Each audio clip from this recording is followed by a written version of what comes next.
It's time for Twig This Week at Google. Stacy's here, Jeff's here. We're going to gather and talk about the latest news. Google results are in, Facebook results are in. We'll contrast that to Microsoft and Apple's results. And we'll talk about lots of cool new things, including a very scary robot and a very cute one. It's all coming up next on Twig. Netcasts you love. From people you trust. This is Twit. Bandwidth for This Week in Google is provided by Cachefly. CACHEFLY.com. Hi, this is Leo Laporte, and once again, time for Twit's audience survey. We'd really like to hear from you. It's only going to take a couple of minutes, really. That's all. Just go to twit.tv/survey and let us know what you think. Your anonymous feedback will help us make Twit even better. And thanks for your continued support. This is Twig, This Week in Google, episode 390, recorded Wednesday, February 1st, 2017. Bacon shortage. This Week in Google is brought to you by Curry, a real-life robot with a great personality. Curry is available for pre-order now at heycurry.com. That's HEYKURI.com. It's time for Twig This Week in Google, the show where we cover whatever the hell we we will attempt today to cover Google, Facebook, Twitter, and the maddening crowd. With us, the king of the maddening crowd, Mr. Jeff, I Resist Jarvis. Well, my crown. Hey, great to see you at home and everything. Yeah. You recovered from Davos? Yeah, I did. And then I didn't go to Tokyo, so I'm probably kind of recovered. And then I'm in town for a few weeks. I don't know what to do. My wife's going to commit harikari. Yeah. You're going to be bored in the real world. Yeah. Also with us from Austin, Texas, Stacy Higginbotham of IoTpodcast.com. Stacy on IoT.com. You know, I was thinking about you, Stacy, because I'm seeing more and more articles about ransomware and how it's getting more aggressive, targeting operating systems. And I'm thinking targeting soon IoT devices. That is one of my big trends of 2017 is ransomware. See? Yes. There was the hotel issue. In Austria. Yeah. Yes. Which I misreported because I read somebody's news report that said people were locked into their rooms as well as locked out by ransomware. Only locked out, not only locked out. Nobody was. Well, actually, it wasn't. They weren't locked out or locked in. The keys didn't work. They just couldn't issue keys. Right. And existing keys would continue to work or not? I believe that's true. The Verge actually did a good job. There was a lot of fake news around that. Although I hate to use that phrase, but it's not. I mean, it was just there was errors. There were error reporting errors. But I loved the statement from the manager of the hotel. Apparently, this hotel in Austria, which is over 100 years old, has been hacked multiple times in the last few months. And he finally said, "That's it. I give up. We're getting mechanical keys for the door, for the door locks. Back to the key with a big tassel." And that's one of the things I like about the old European hotels. And as you leave it with the clerk. And when you get back, you say, "I'm in room 304 918." And they give you the key with a tassel and you go upstairs. I like that. And you can't get locked out by ransomware. But this is an example of as we increasingly use digital technology in our lives, that opens the door to malefactors. Yes, but those keys, you could also get copies of them made easily. You could see if someone's in their room or not. I mean, I don't know how many times that, I'm reading a book. At least you can't do it from Lithuania. So the interesting thing to me was I felt like their ransom was relatively low. And so they're smart. Of course it is. Right. 2 Bitcoins. So like $1,800. Oh, is that all just 2 Bitcoins? I think half a Bitcoin. Was it half a Bitcoin? $500. How much is Bitcoin going right now? It's about $938.22. Okay. 2 Bitcoins. 2 Bitcoins. And basically, I can see this sort of thing happening all over town. Like when you think about like someone hacking into like some Nest credentials, for example, You want to turn your thermostat on? Quick, pay this. Yeah. And the key is you make it fun. low enough that people go, well, it's easier to pay them than it is to try to fix this. So you make it up in volume, Jeff. Like they say in the Shmata district. Yeah. Micropayments for ransom. Yeah. It's depressing, isn't it? You throw out the thermostat. You go to a different company. You get a download. I'm trying to think of a scenario where it really, where is the payment? Where have they got you by the short hairs, tender parts? Well, your car doesn't start unless you pay the ransomware. And our Teslas are probably sitting ducks for that, right? Yeah. They talk about drive-by-wire. I mean, we it's all computer systems. So the question is, I'm not going to give up my Tesla, but I might give up my Nest. The question is, has IoT become useful enough that it's worth it to brave the risks? And is it a big enough market that manufacturers will secure it better? I think we're getting to the point right now where manufacturers are securing things. Good. So we've almost stopped. Probably in 2015 is when people really woke up to the fact that, like, if you want to build a connected product, you shouldn't go to a contract manufacturer and have them do the software for your product. Right. So the problem is those devices were still coming out in 2016. So now the devices that are actually going to be secured all the way are going to be coming out like later this year, unless you're a really particularly good company. And there are those companies. And for the devices that are out there that are not secure, there's a lot of Wemo has a lot of issues. Samsung has some issues with their products. And these are big companies. These are not. Yeah, these are companies that basically made the call to not prioritize security because customers wouldn't pay for it. It didn't make economic sense. Now it makes economic sense. They're investing in it. And so you've got to look for companies that are actually willing to patch things. So, yay. Yeah. And some companies are. And, our sponsor Ring, for instance, very famously, there was a security flaw in a Ring. And as soon as they were notified about it, they pushed, and I didn't even know they could do it. They pushed a firmware update down to the doorbell before it went public. And that's what you're looking for, a company that has that capability, firmware that gets regularly updated, and a company that considers owning the software as important as owning the hardware. Mm-hmm.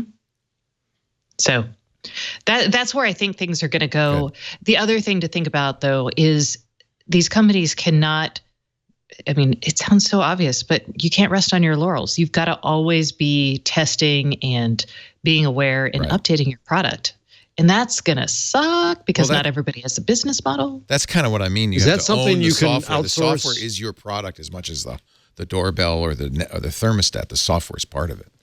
Is there a company that now offers that as a service? There's white hat. There's companies that do like pen testing and white hat hackers that you can hire to test your product. Now, there's not a company necessarily that I can call to make sure all my devices are secure. Oh, I see. Right. So that's interesting, Stacy. So there's two ways to it. I was thinking it's kind of a software as a service, security as a service from the manufacturer side. There's plenty of companies that do that. Yeah, there's companies that do that, but it's not they offer that. You can outsource that. Yeah, for years. Websites, there have been companies that do that for websites. That's a big business, is these companies that will. So IoT as well. Okay. Yeah. So that's interesting, Stacy. So is there a UL Laboratories of Security? That's what UL we need. Actually UL has a security standard, that a cyber kind of security standard that they're Stacy working on. would know. There's also, I'm going to punt on the acronym for a minute. Let me look and see there are several groups, and Verizon has one that's pretty exciting. So let me find it out. It's the IoT security certification from ICSA Labs, which is a third-party testing and cert. ICSA has been doing this for other. So there's actually, they have a cert for IoT security. And apparently, this is kind of funny because I know the CEO of Canary, the CTO of Canary, and they actually got this designation a couple months ago. And they were the first company that actually made it through the first time. And up until then, the ICSA was like, maybe our standards are unrealistic. Wow. But it was just that all these companies hadn't been controlling their They'd whole never process done it and before. hadn't thought about it. Yeah. Yeah. This is ICSA would be. I would be very. They're kind of they're kind of the underwriters lab for digital stuff, and that would be really great. They do have this ICSA Internet of Things security testing framework. This is exactly what you need. And as consumers, what we need to do is we need to look for things that are UL certified or ICSA certified. That would be nice to have that. So there's that, but there's also things for consumers. And this is why I'm wondering if there is a service opportunity in the market, because, there are still consumers who are using crappy passwords, who don't change their password on their router, who use stupid SSIDs. That's which probably are all the majority, right? Probably, I would guess. I don't like to think that about my fellow We've people. been beating the drum for years, and certainly that's one of the things I do on the radio show where I'm talking to real people, constantly. But I think that that's still a minority of the overall user base. Yeah, so that's another issue. And then finally, there is, on the consumer side, password reuse is actually a big issue because so many other companies are really crappy. Like every time I implement a password with someone, I'm like, it's like my doctor's office, all these patient portals. I have to have a password to get to my vet's records. These guys are not taking good care of my credentials. I know this. But, it's hard for a consumer. So I can see that being another weak point. You want to be depressed? No. The most popular You already passwords of 2016. Yes, we talked about them. Popular passwords. 1, 2, 3, 4, 5, 6. Yeah, we did, didn't we? Yeah. 1, 2, 3, 4, 5, 6, 7, 8, 9. QWERTY. 1, 2, 3, 4, 5, 6, 7, 8. 1, 1, 1, 1, 1. And on and on and on. So it's not getting any better. Oh, that's right. We did talk about this. Was the Keeper security list that we talked about last week. Yeah, and we discovered one of the most common passwords is a bot password. Yep. Yeah. Or a hard-coded password, rather. This just in, as we go to press, about an hour ago, Facebook lost its Oculus lawsuit. Ooh. A judgment of $500 million to ZeniMax. ZeniMax, of course, is the company that owned id Software. And id CTO John Carmack went to Oculus, and the contention is brought with him information. ZeniMax claimed Palmer Luckey violated an NDA in order to build early prototypes of its Oculus Rift headset. Of course. So is this Palmer Luckey's fault? Well, it's an East Texas jury. It is not an East Texas jury. Oh, it's the a Texas case was jury. In Dallas. All right, it's a mid-Texas jury. Sorry, I'm like, this is actually not the court that is so lenient. It's not Tyler, Texas. Okay, all right. Sorry. Sheryl Sandberg told Recode, "It's not material to Facebook's business. We're disappointed in certain elements of the decision, and we're considering our options to appeal." Facebook spokesperson said the heart of this case was about whether Oculus stole ZeniMax trade secrets, and the jury found decisively in our favor. What? Okay. We're obviously disappointed by a few other aspects of today's verdict, but we're undeterred. Well, you know how these things are. There's probably several counts or several points. Oculus, So $4.5 billion is what matters. So, it's all the Oculus people. So Oculus is paying out $200 million. Palmer Luckey and Brendan Iribe, the former CEO of they have Oculus, to pay?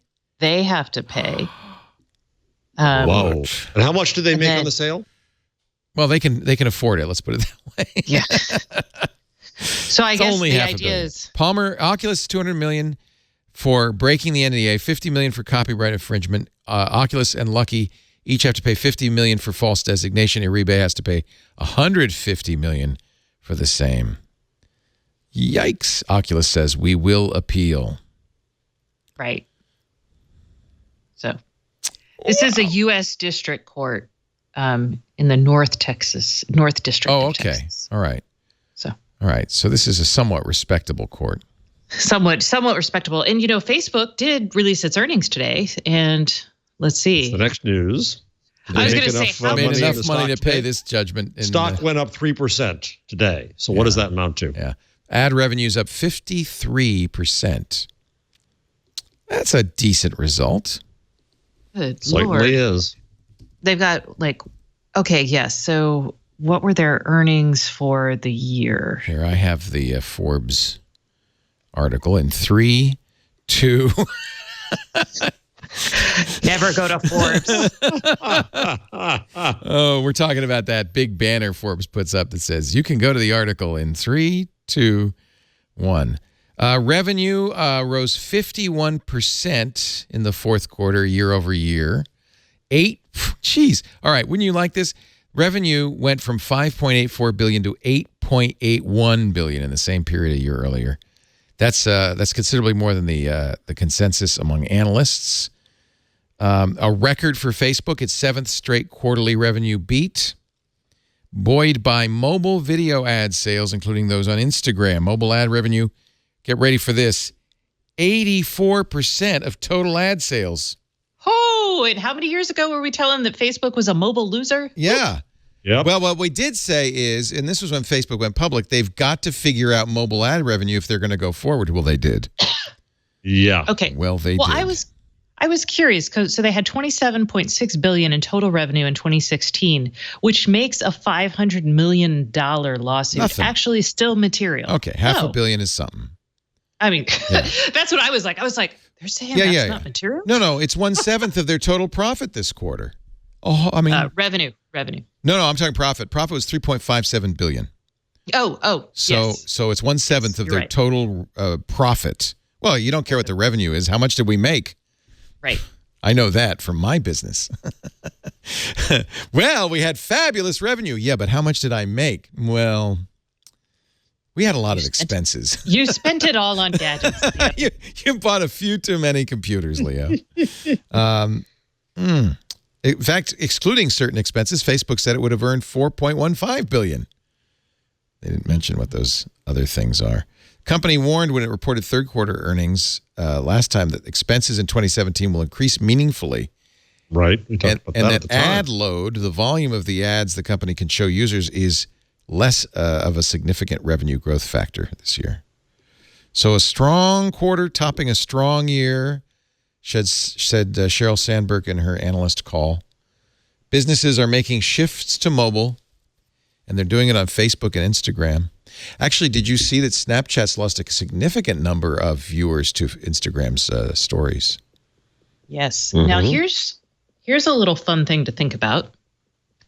We are moving to a voice first is kind of the key thing. So remember how we were all like mobile first and freaking out? Yeah. So now as we get to IoT, voice first, and I don't think it's going to be the sole way people access things, but how do you generate revenue when people know what they want and just ask directly for it without mediating screens? Well, if you're Amazon, right, good. Right. If you're Google, good. No, if you're Google Facebook, Google's in trouble. Like Google doesn't have a great business model yet for selling ads or selling anything. Because there's no ad in that search result. You're right. You're using Google search. Well, there's also no media brand there. Yeah. Right. So this is if you want people to start thinking ahead. This is where I'm thinking ahead, because I'm like looking at everybody's business model saying, oh my gosh, how are they going to play in this world first? But two, how do you make money when you take away screens? And you shouldn't think about it as taking away screens when screens become not necessarily the primary interaction with computing. Well, once again, just purely by luck, I chose the right model for our podcasts because they work great in audio. Win! Yeah. Win for me. Oh, true. Win for me too. Yeah, Yay. and for all of us because, we're podcasters first and foremost. Mm-hmm. I'm a journalist first and foremost. Oh, yeah, that. So I did an interview today for Yahoo for a Katie Couric thing they're doing on podcasts. I made a point of plugging Thank you. And saying podcasts have been around for a long time, been very successful. I've been profitable since day one. We never ran a loss. We always made money. Never. Mostly because we couldn't not make. Yeah, because you had no capital. I could only spend what I made. So. Yeah. I've been in business a year now, you guys. By the way, I should say that. Hey. I was so excited I knocked my microphone over. Oh, Congratulations. Wow, that was exciting. Is it exactly a year? When's the anniversary? So the 27th of January is when I quit Fortune to start my own gig. And so now it's been a year and almost a week. It's a year? I know. That's it's exciting. So great. Congratulations. Way exciting. How long have you been on the show now? May, maybe? It'll be a year soon. Right. Yeah. Yeah. Oh, man. Congrats. Stacy, that makes me so happy. That's a I'm proud of you. scary thing to do. Mm-hmm. Right? It was. Yes. No, it was super scary. It's still super scary. But I'm really excited. And thank you. I should say a big thank you. I'm going to get all mushy. Thank you, you guys. Well, we love you. And we're just, you know what? I love seeing individuals able to take off with their own brand. I just love it when that happens. And most of the people we work with have done that, you know. They have their own personal brand. I still feel weird saying those words. I do too. It's a creepy thing. Mm-hmm. I know. I agree with you. I don't like it either. It's creepy. But here's the non-creepy side of it. You own your destiny. True. So so it doesn't have to be, the brand doesn't have to be Leo. It has to, the brand could be give you value, help people, whatever, inform people, entertain people. But the real point is that you control your destiny. To me, that was what it was all about. And I'm sure for you too. I mean, you were in the similar situation where GigaOM just disappeared one day. Yes. Whoosh, and everything you'd done for that brand was taken away. Yes. Well, same thing happened to me with Tech TV, right? Same thing happened with Jeff for Entertainment Weekly. Well, I've just walked out. Entertainment Weekly. I was like, no, Entertainment Weekly's still around. No, but the Addison Herald Register, Chicago Today, the paper that had tomorrow, the San Francisco Examiner. Oh, I've killed lots of places. Yeah. The Examiner's still around, but it's like a tabloid giveaway now. It's not a newspaper. Facebook's monthly active users. Oh, I always like this number. This isn't a number that has anything to do with profit. Well, I guess maybe it does. 1.86 billion monthly active users. That's a 17% year-over-year growth. Daily active users. Remember when we made a big deal that they had 1 billion users? Oh, huge deal. Daily active users, 1.23 billion. Daily. Yeah. That's like 1/7 of the world's population. Every day. Ridiculous. I need a better color if I'm going to highlight this. Let's make this bright red and super bold. You just need a bigger pen. There you go. Yo, it's toys. Yo, now I learn it. Now I know. Educational aid. User activity on Facebook's suite of apps. I can hardly read. Wait a minute, let me erase this. User activity on Facebook's suite of apps continues to grow. Facebook-owned messaging apps, WhatsApp and Messenger, both more than 1 billion monthly active users each. Instagram has not grown that much, though, right? 600 million was what they had last year, I thought. That's Instagram. Well, they're in a race against Snapchat. Right. If they can just hold their own, that's good, right? I think they want younger people, right? Do they care? Well, everybody wants younger people. Yeah, they don't want us. Speaking for Leo and me. Yeah. They don't want me either. I'm Gen X. I mean, nobody wants Gen X. Oh, I think Gen X is better than millennials. No, everyone loves the millennials. Oh, I know. I know. Because they're so fabulous. Jeff and I were baby boomers. We used to be like that. Oh, you guys are ruining the planet. It's all our fault. We used to be the ones everybody wanted. Used to be all about us. No one ever wanted me in Gen X. We're just we're just sandwiched in there. Yeah, you're the dazed and confused generation. Okay. Let's see. All right, enough of Facebook. How about Alphabet? Google reported mixed earnings for its fourth quarter. Alphabet's other well, let's see. Alphabet's Larry's looking mature now. Yeah. Larry's thinking, where's Sergey? Where'd he go? What is he at the airport again? What's What's going on? That is definitely a far distance stare. Like I don't know. He's thinking about something. He's puzzling. Always is. I wonder how my island's doing and when I can go. Yeah, exactly. Please, Larry, build the island. To the island. We're moving. I'm buying the condo on the island right now. Wouldn't that be interesting? Isn't that what Peter Thiel was? It they Peter want a Thiel? seastead. Well, I wouldn't live in Teal land, but I'd live in Larry land. Larry land. Is it different? Like 100 years from now, it'll be like Water World, and we'll all just be in different floating continents. Well, seriously, if Larry built I'd move. a floating country, I would move in a flash. I'd move. If Peter built a floating country? No. Wouldn't move. Who else would you accept as your technology dictator? Not Zuckerberg. Bill Gross. Bill Gross is magnificent. Bill Gross is the best. My roommate in Davos. Bill was the best. I know. That's why I threw him. I would, you know what, Paul Graham. Really? I know. People think, I know, but I think Paul's very smart. And I know Thiel is also, Y Combinator board and all that. But I really think Paul Graham is pretty sharp. I think Reid Hoffman. He's a thoughtful fellow. Very smart. Founder of LinkedIn. Well, how about Andreessen? Would you live in Andreessen land? Andreessen's a bullet-shaped nutball.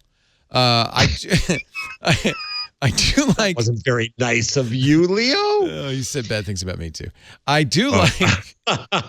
Really? I do like Reed Hastings of Netflix. No, he'd be fun. Yeah, I'd go to his island. The entertainment, we could chill the whole time. How about Bezosville? It'd be very Bezosistan. It would be Bezosistan. So the question is, are you willing to give up a lot of personal freedom to be a winner? No. Just sounded like the president. Winning is overrated in that context. We're sick of winning, right? Aren't we tired of winning? He said we'd be tired of winning. I'm tired of winning. No, I want to win. I don't think I've ever been on the winning side. I'm like, wait a second. When did that last happen? You come from that generation where everybody's a winner. You all get participation trophies. I never got a participation trophy. Also, my mom let me fail on a regular basis so I would learn something. Oh. It was cruel. That sounds mean. It does. It sounds like you got a little something, a little anger. Something brewing let that there. out. Yeah. Would you live in Muskopia? Who's that? Elon Muskopia. Yes. Elon Muskopia. Where we'd all drive in tunnels under the ground. I don't know. I'm not so sure. It'd be good for the planet overall. Unless it's on Mars. If it's on Mars, I don't want to live there. Well, but it might be on Mars. You might have to get. Well,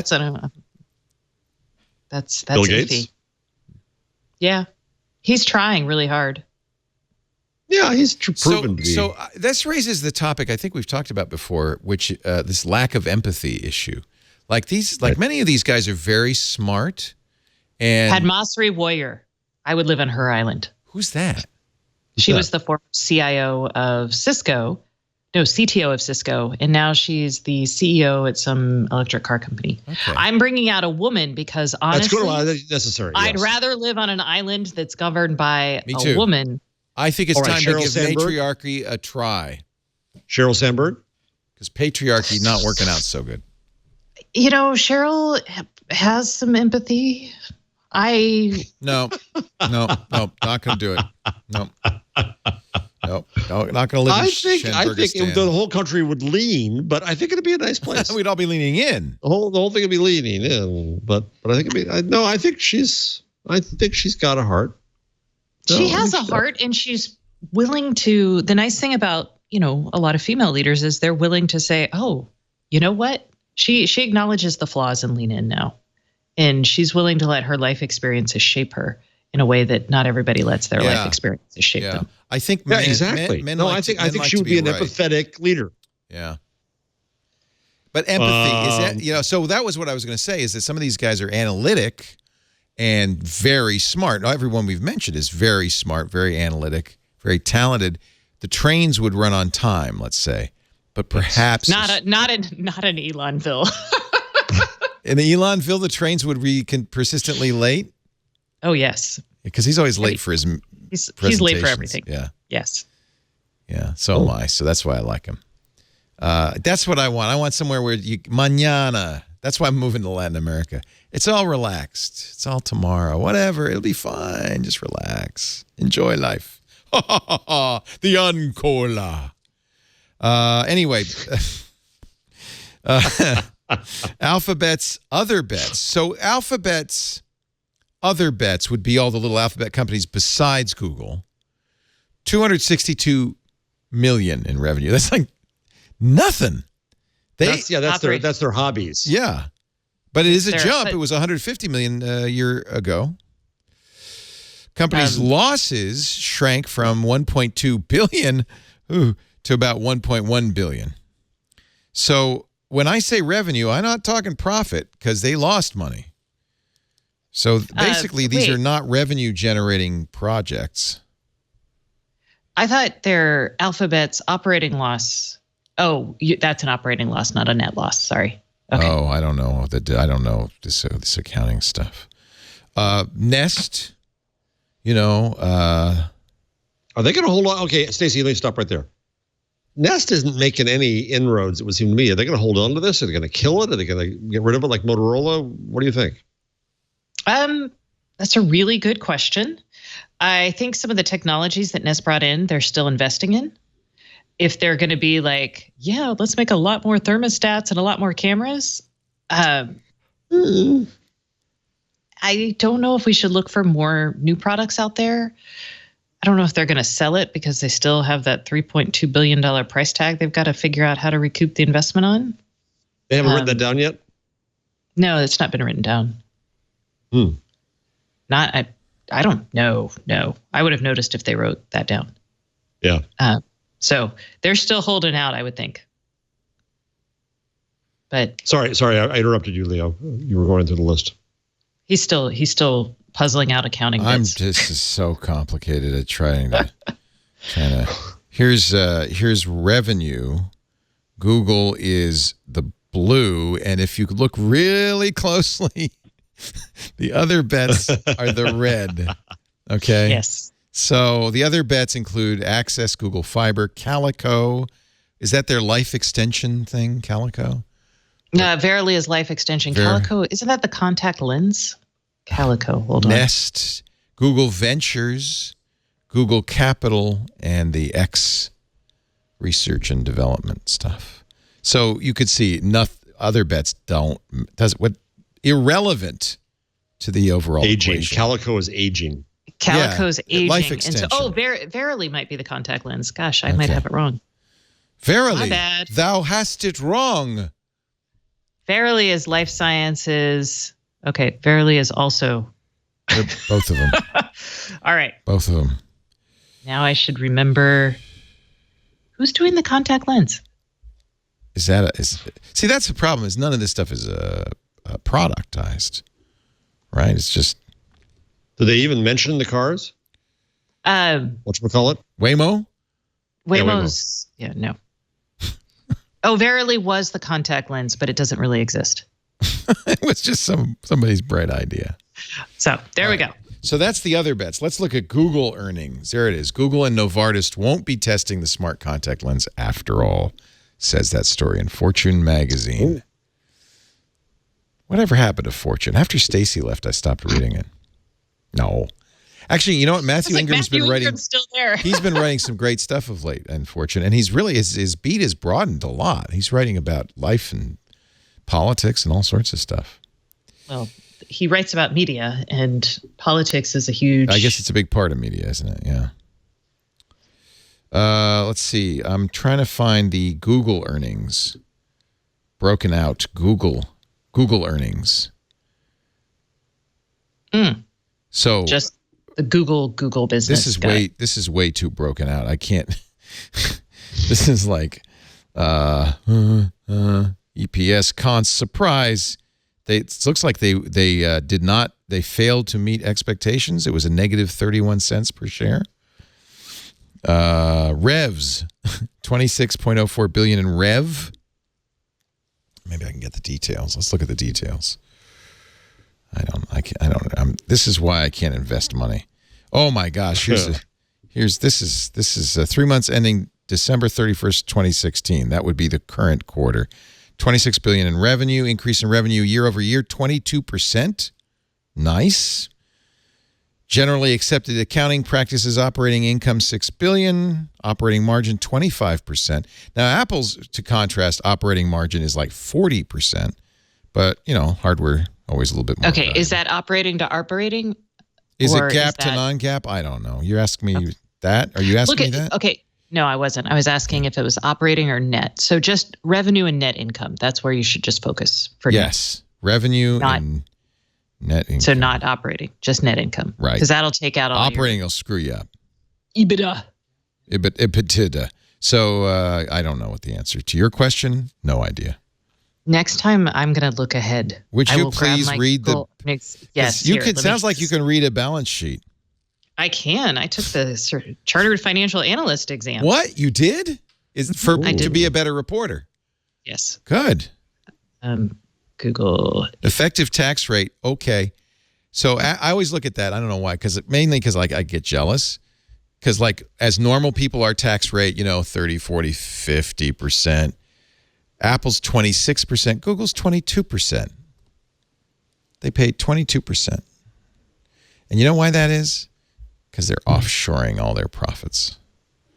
So I did an interview. So on what might be the last episode of .nyc. That's another story. What? We ran out of our grant. We ran out of our grant money, and so I got to figure out what to do. We'll have that discussion. I think we finally got our act together. And I thought it was the first episode of something. It was your new Kickstarter program. Are you going to keep doing that? No, this was no same thing. But so I interviewed the chief legal officer. I hope we can keep it going, but I've got to raise money to do it. Yeah. Grant. I remember that Grant had a limited time. So I interviewed Mikal Rosen, who's the chief legal officer of Kickstarter. And she is the one who did the conversion of Kickstarter to a public benefit corporation. Good.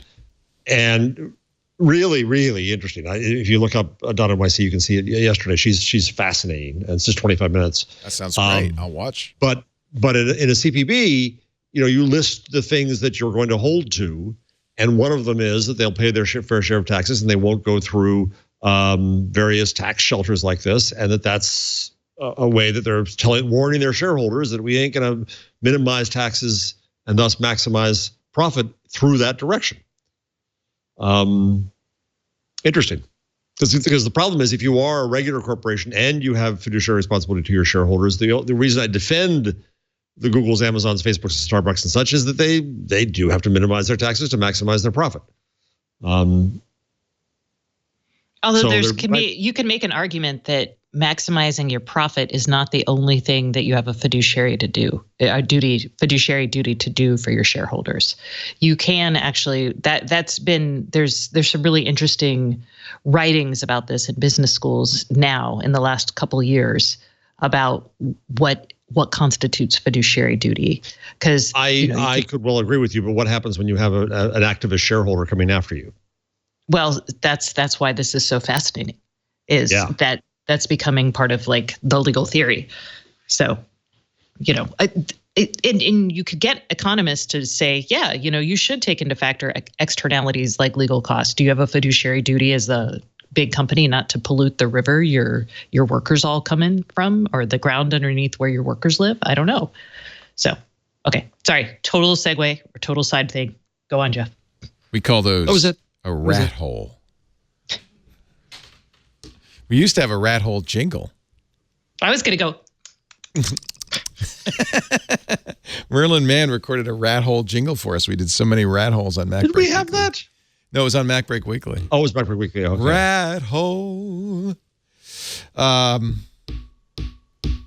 So what do we think? I mean, I looked at Facebook's results and it was like good. What do we think about Google's gotten? I mean, the question is, how long does Facebook have before it looks like Google. hits the law of numbers? Yeah. It's growing like crazy. So, and it may have a long way to go. I don't know. Because but Google's that's older, issue. it's kind of in a more mature environment, so it's not going to grow as fast. Yeah. How can you grow at that rate forever? You cannot. You will like this. Google's AMP is now twice as prevalent in Google News. So if So if you wanna be showing up in the Google News, you better AMP. I'm going to be critical of AMP here. To me, this is a point against AMP. But go ahead. This story. Yes, exactly. For two reasons. Two reasons I have a problem. One is that you can't be kind of mau-mau'd into having AMP because you're going to show up in Google. That's a conflict, and I agree with you, Leo, on that. And the second is they haven't solved the URL problem. When I get links from Nuzzle and places like that to an AMP page, it's google.com/. That's supposed to be like, just a CDN. It's not supposed to be the domain, and they haven't fixed that, and that's a problem for media companies. So to recapitulate for those who haven't been around for the AMP wars over the last year, AMP is a Google technology that they say is designed to speed up mobile web page loading by eliminating a lot of stuff, including ugly ad tech, most JavaScript. They cache a lot of content, and as a result, AMP pages pop right up on mobile. They're really, really fast, but you have to do it now. AMP, to be fair, an AMP page looks fine. It doesn't require, an AMP player. Publishers don't have to use AMP, or they can use AMP and it doesn't harm them with normal non-AMPed sites. But my fear always was that because it's kind of, Google says it's open, but really Google runs all the caches and does all, and is the one that approves all the JavaScript, et cetera, et cetera, et cetera, with some input from other. We've had Richard Gingras, head of Google News, who's a big AMP proponent on the show, and we debated all this. But this is a scary point. In the last 3 days, Google has flipped a switch, and AMP content on January 26th, last Thursday, a week ago, was about 30% of the Google News results. Sunday, a few days later, 70%. So they flipped a switch and are now highly prioritizing AMP pages, which puts even more pressure on publishers to support the AMP standard. There are competing standards, right? Facebook has its, is that still around?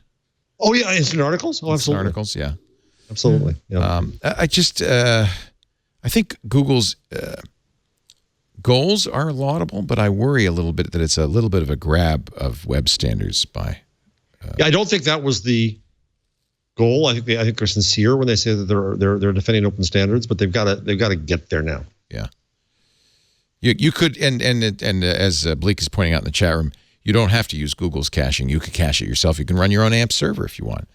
But still, Google approves what JavaScript's allowed, et cetera, and has made deals with advertisers like Outbrain and Taboola, as well as Google AdSense, to work with AMP. So, and so I think I sent you this back in November, but a friend of mine wrote this blog about it's called GAMP.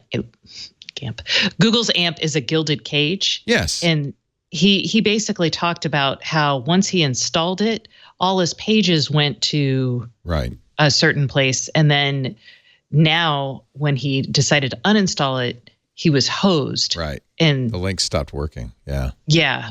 And that was kind of a challenge. I was like, AMP is like sucks. Hotel California. There you go. You can check or out. like AWS. You just can't leave. Yeah. Well, anyway, so that's a bad data point. That's several bad data points. But the good news is I don't think AMP has really chewed up the world or anything. I mean, I see plenty of non-AMP pages all the time. Well, that's the same argument that the telcos make about, zero rating. Right. Hadn't chewed up the world yet. Hey, by the way, data point, we debated last week the new chairman of the FCC, Ajit Pai, and his long-term goals. Well, one of your predictions came true this week. Ajit Pai silently canceled the requirement that cable companies offer third-party set-top boxes. Ta-da! I hate it when I'm right. Actually, I'm going to give myself a little pat on the back. I think I also said that last week. Yes. That's probably what this is going to mean. Yes. Yeah. I hate it when you're right.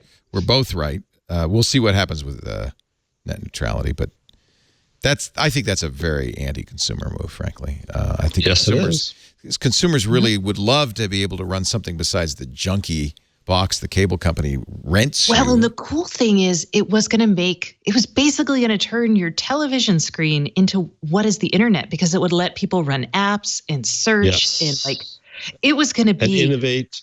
And awesome. Companies like Google and Apple and Roku were thrilled because and Amazon and Amazon, Microsoft. they could sell you set-top boxes. But the cable companies lobbied hard against this because they said, and we'll try to balance this a little bit. They said, hey, that's our business, is what we present to our customer. Controlling what we present to our customer is how we make money, and you can't take that away from us.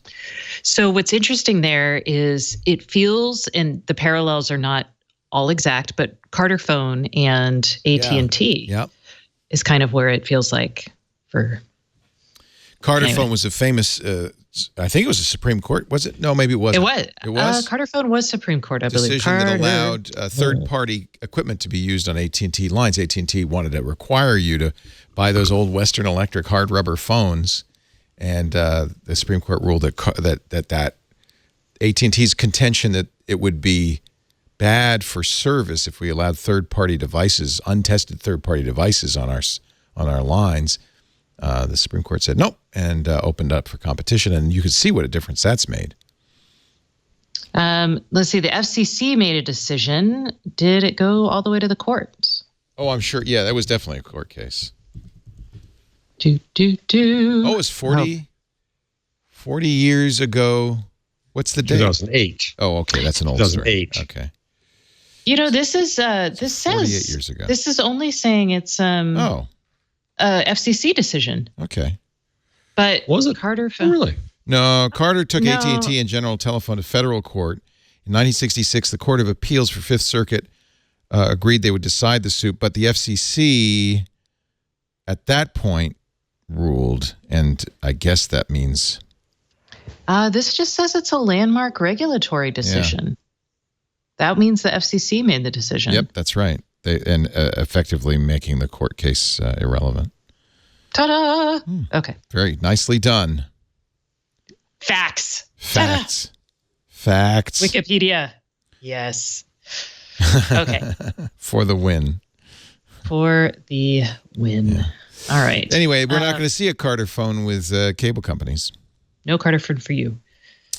Well, I mean, you do have Roku, and people are bypassing it anyway. I think that's the bottom line. Is it's just one more nail in the coffin for the cable companies.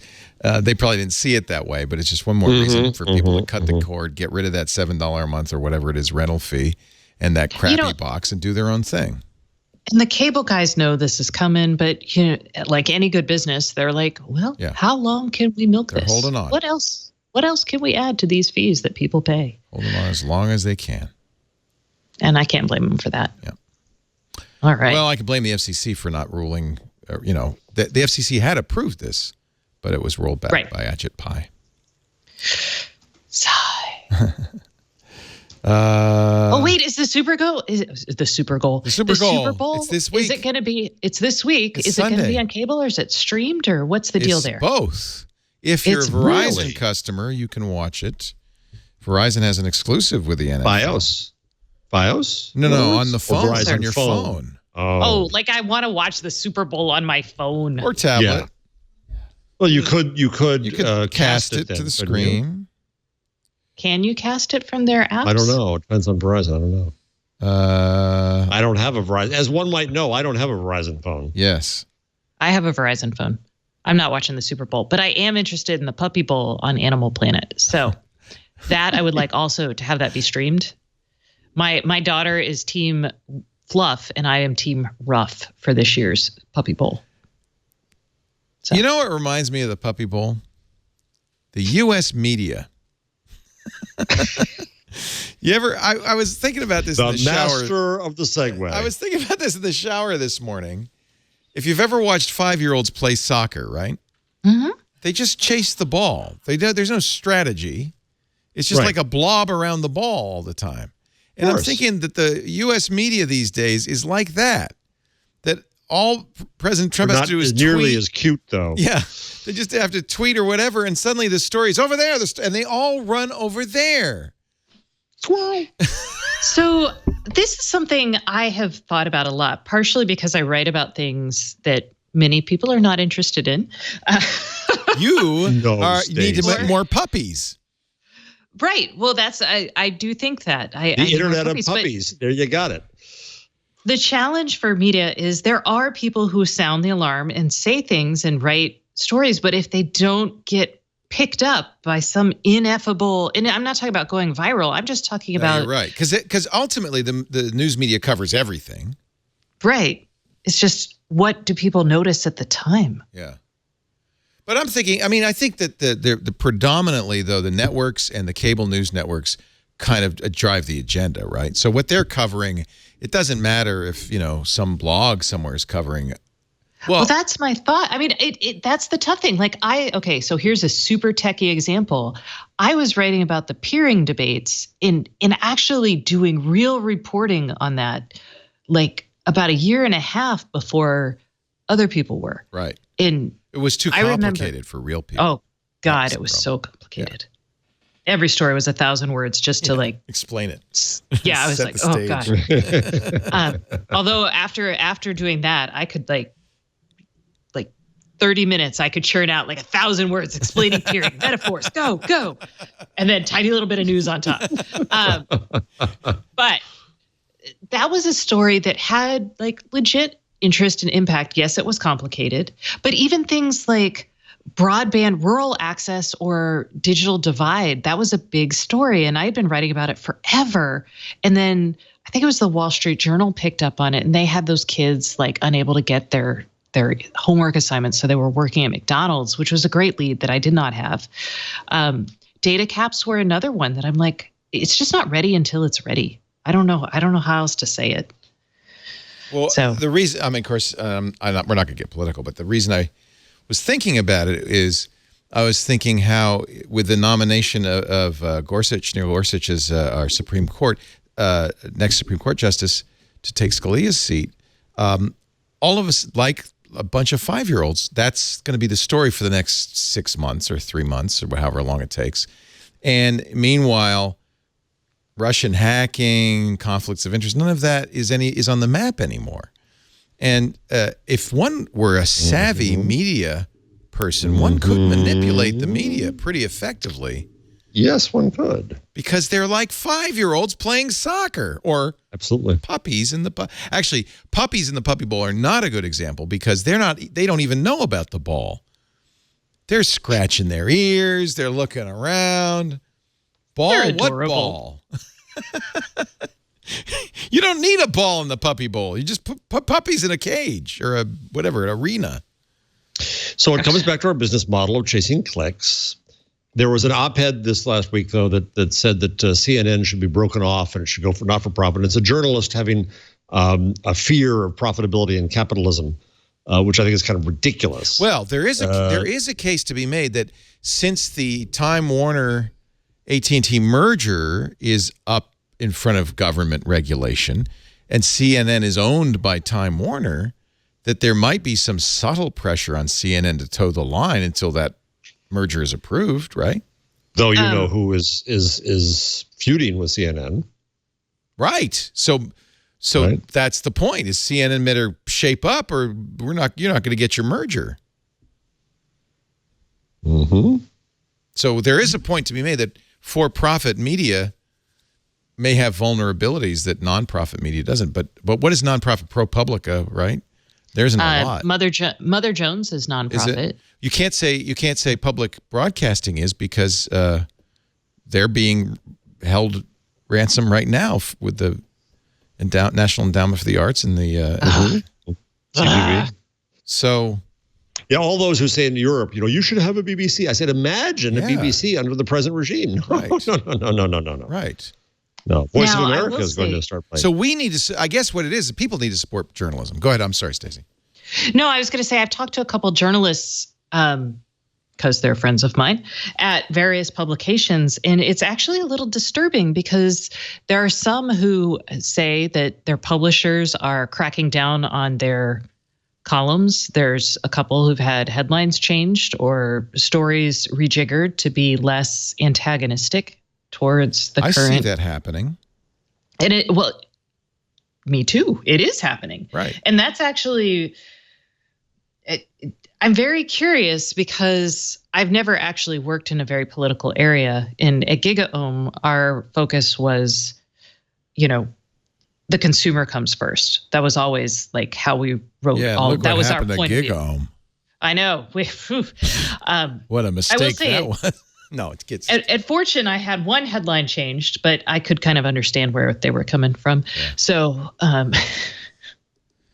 don't know. think that's Om Malik.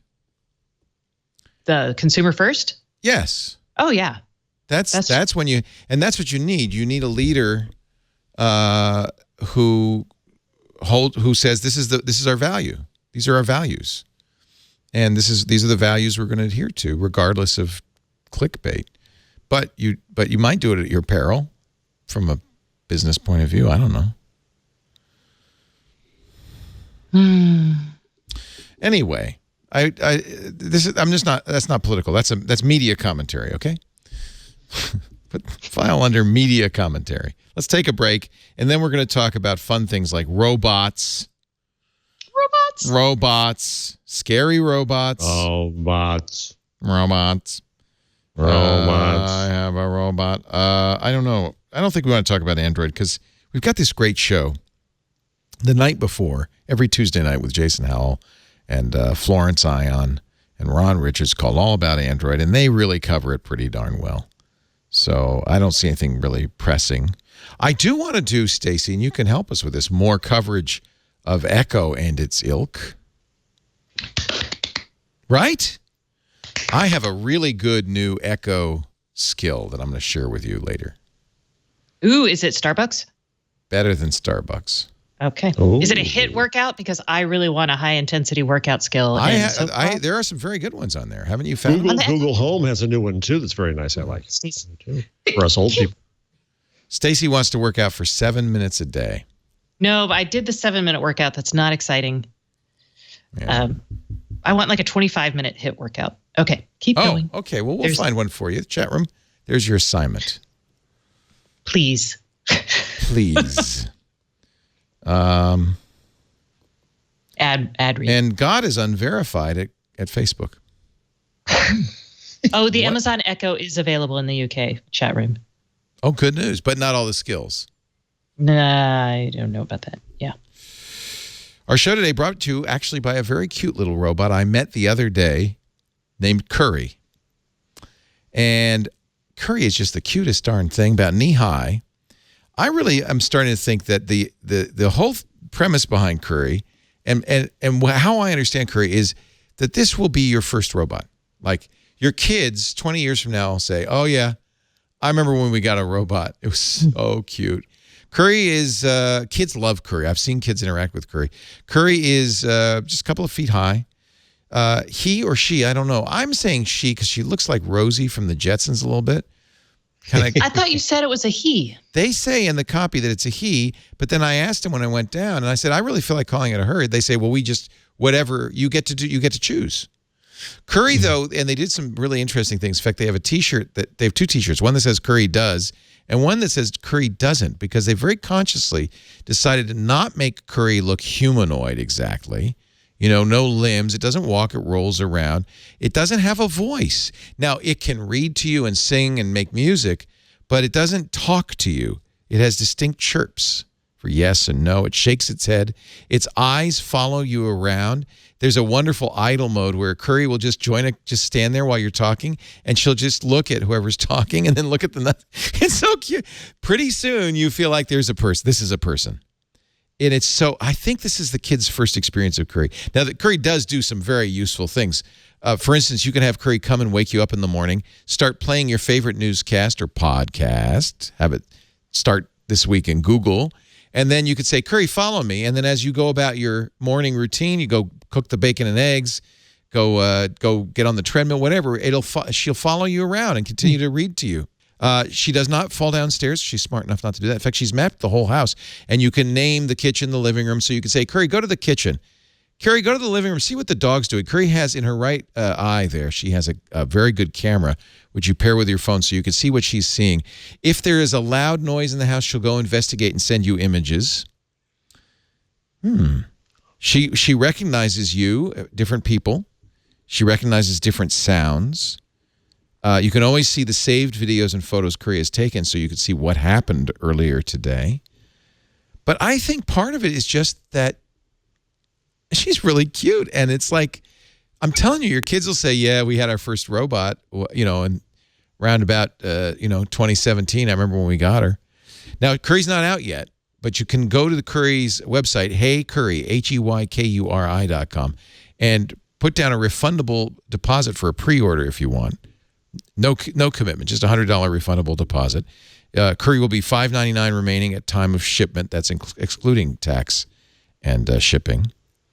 And they think it'll be later this year, maybe September, October. I know Curry was at CES. Many of you saw Curry at CES. And I know that they say he, but you can call her she if you want. I after meeting Curry and spending some time with her, I fell in love. I mean, it's just, but B, I really think it's a girl. Maybe that's because I fell in love with her. I don't know. Maybe you shouldn't anthropomorphize your robots. Look at her. Her eyes blink. She looks around. You pat her on the head and she looks up at you. And, she does. She has a heart light. Chirps. Yep. She's a heart light that glows, can glow different colors. She's very surprisingly communicative, but I think it's interesting they decided not to make her too humanoid because that would be a little creepy, kind of. Like the latest Boston Dynamics robot? Yes, exactly. Now you know what I'm talking about. Now you know. If you want to know more and pre-order, go to HeyCurry.com, HeyKuri.com. Curry is from Mayfield Robotics, and they're really neat guys, really smart. I want to know what your cats are going to do, what my cat would do with that. They've tested it with pets, and the pets seem to like it. Really? Yeah, and you can actually, it's kind of, you can talk to your pet. So there's, it's interesting.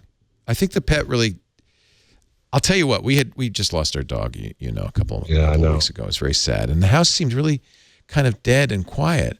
And what was missing was that presence. And Curry's kind of like that. I mean, she doesn't replace Ozzy, but, well, except that she kind of in some ways does, because it's not like you're not alone. Like, there's a presence in the house. And she wanders around. She interacts with the house. Does she follow you? If you say so, yeah. But she also can just patrol or just wander. And she has a little charger. She'll walk up to the charger when she gets low and charge herself. It's kind of sweet. I don't know. And it's easier than a dog in some ways. Well, yeah. Yeah. and no robot mess. Yeah. Anyway, I didn't mean to bring up Ozzy. I'm sad now. But HeyCurry.com, HeyKuri.com. We're going to get one as soon as we can. We'll have one in the studio to wander around, which will be kind of funny. She can get over all the wires. I asked her about the wires. Camera? Yeah. Can you broadcast API into the camera? Yeah. You could broadcast Curry view. Yeah. Well, that's cool. Yeah. What is she going to do in the studio? Whatever she wants. Okay. I don't know. We'll figure. You could maybe just be the Curry view. The Curry view. I don't know. Now, Curry's one thing she's not going to do is do this. I am scared to death of the new Boston Dynamics. So we've seen their dogs, the robotic dog that walks, and we've seen the. So this leaked out the other day. This is Boston Dynamics. This was at an investor's presentation, and somebody pulled out a camera phone and took pictures of it. There's the humanoid, and you could see these are kind of creepy, these walking. And there's a reason why the dogs and the humanoid shapes, because they can get over terrain that a wheeled vehicle can't. But at the presentation, they said, there's no reason we can't have robots with wheels. And they showed this. Oh my God. It is like the combination of that monstrosity plus wheels, and it's probably faster. It's super fast. Oh God, that's so scary. It can run lots faster than you can. Keep watching, because it can also jump over obstacles. And this is, by the way, this is autonomous. This is not remote controlled. It's figure skating. This is a company Google briefly owned. I think that they divested of it because of the defense contracts, and Google didn't want to. I can't remember the deal, but they did Because it's evil. Maybe And the because creepy line. I think they realized that this probably wouldn't be a good thing for. Watch this. Look how fast this thing goes. This can whiz along, jump over things. Wow. Oh, this is your worst nightmare. Anyway, thank you to the investor who. I don't know what this slide means. Approach harmony, computer, robot, physical world, and it's double-headed lines between each. I don't know. It's making me nervous. They call it handle because it can handle things. Physically pick up things.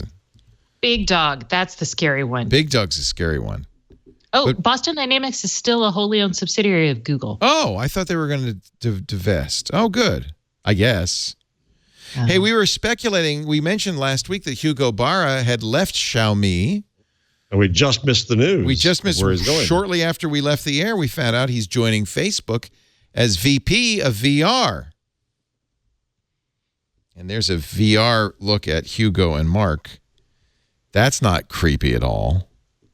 Sitting in the Facebook headquarters. It was right after we got off the air. They announced that Hugo Barra, who everybody loved, he was that great demo guy for Android. Yeah. He's a great guy. And I think this is a smart move on Google's part to get somebody to be the face, not Palmer Luckey. Face of Oculus. Everybody's doing it. Would you live on his island? Really, that's the question we should be asking ourselves. I would not live on Palmer Luckey's island. Not Palmer No, Luckey's I would island. not either. Hugo Barra's island, yes, I would.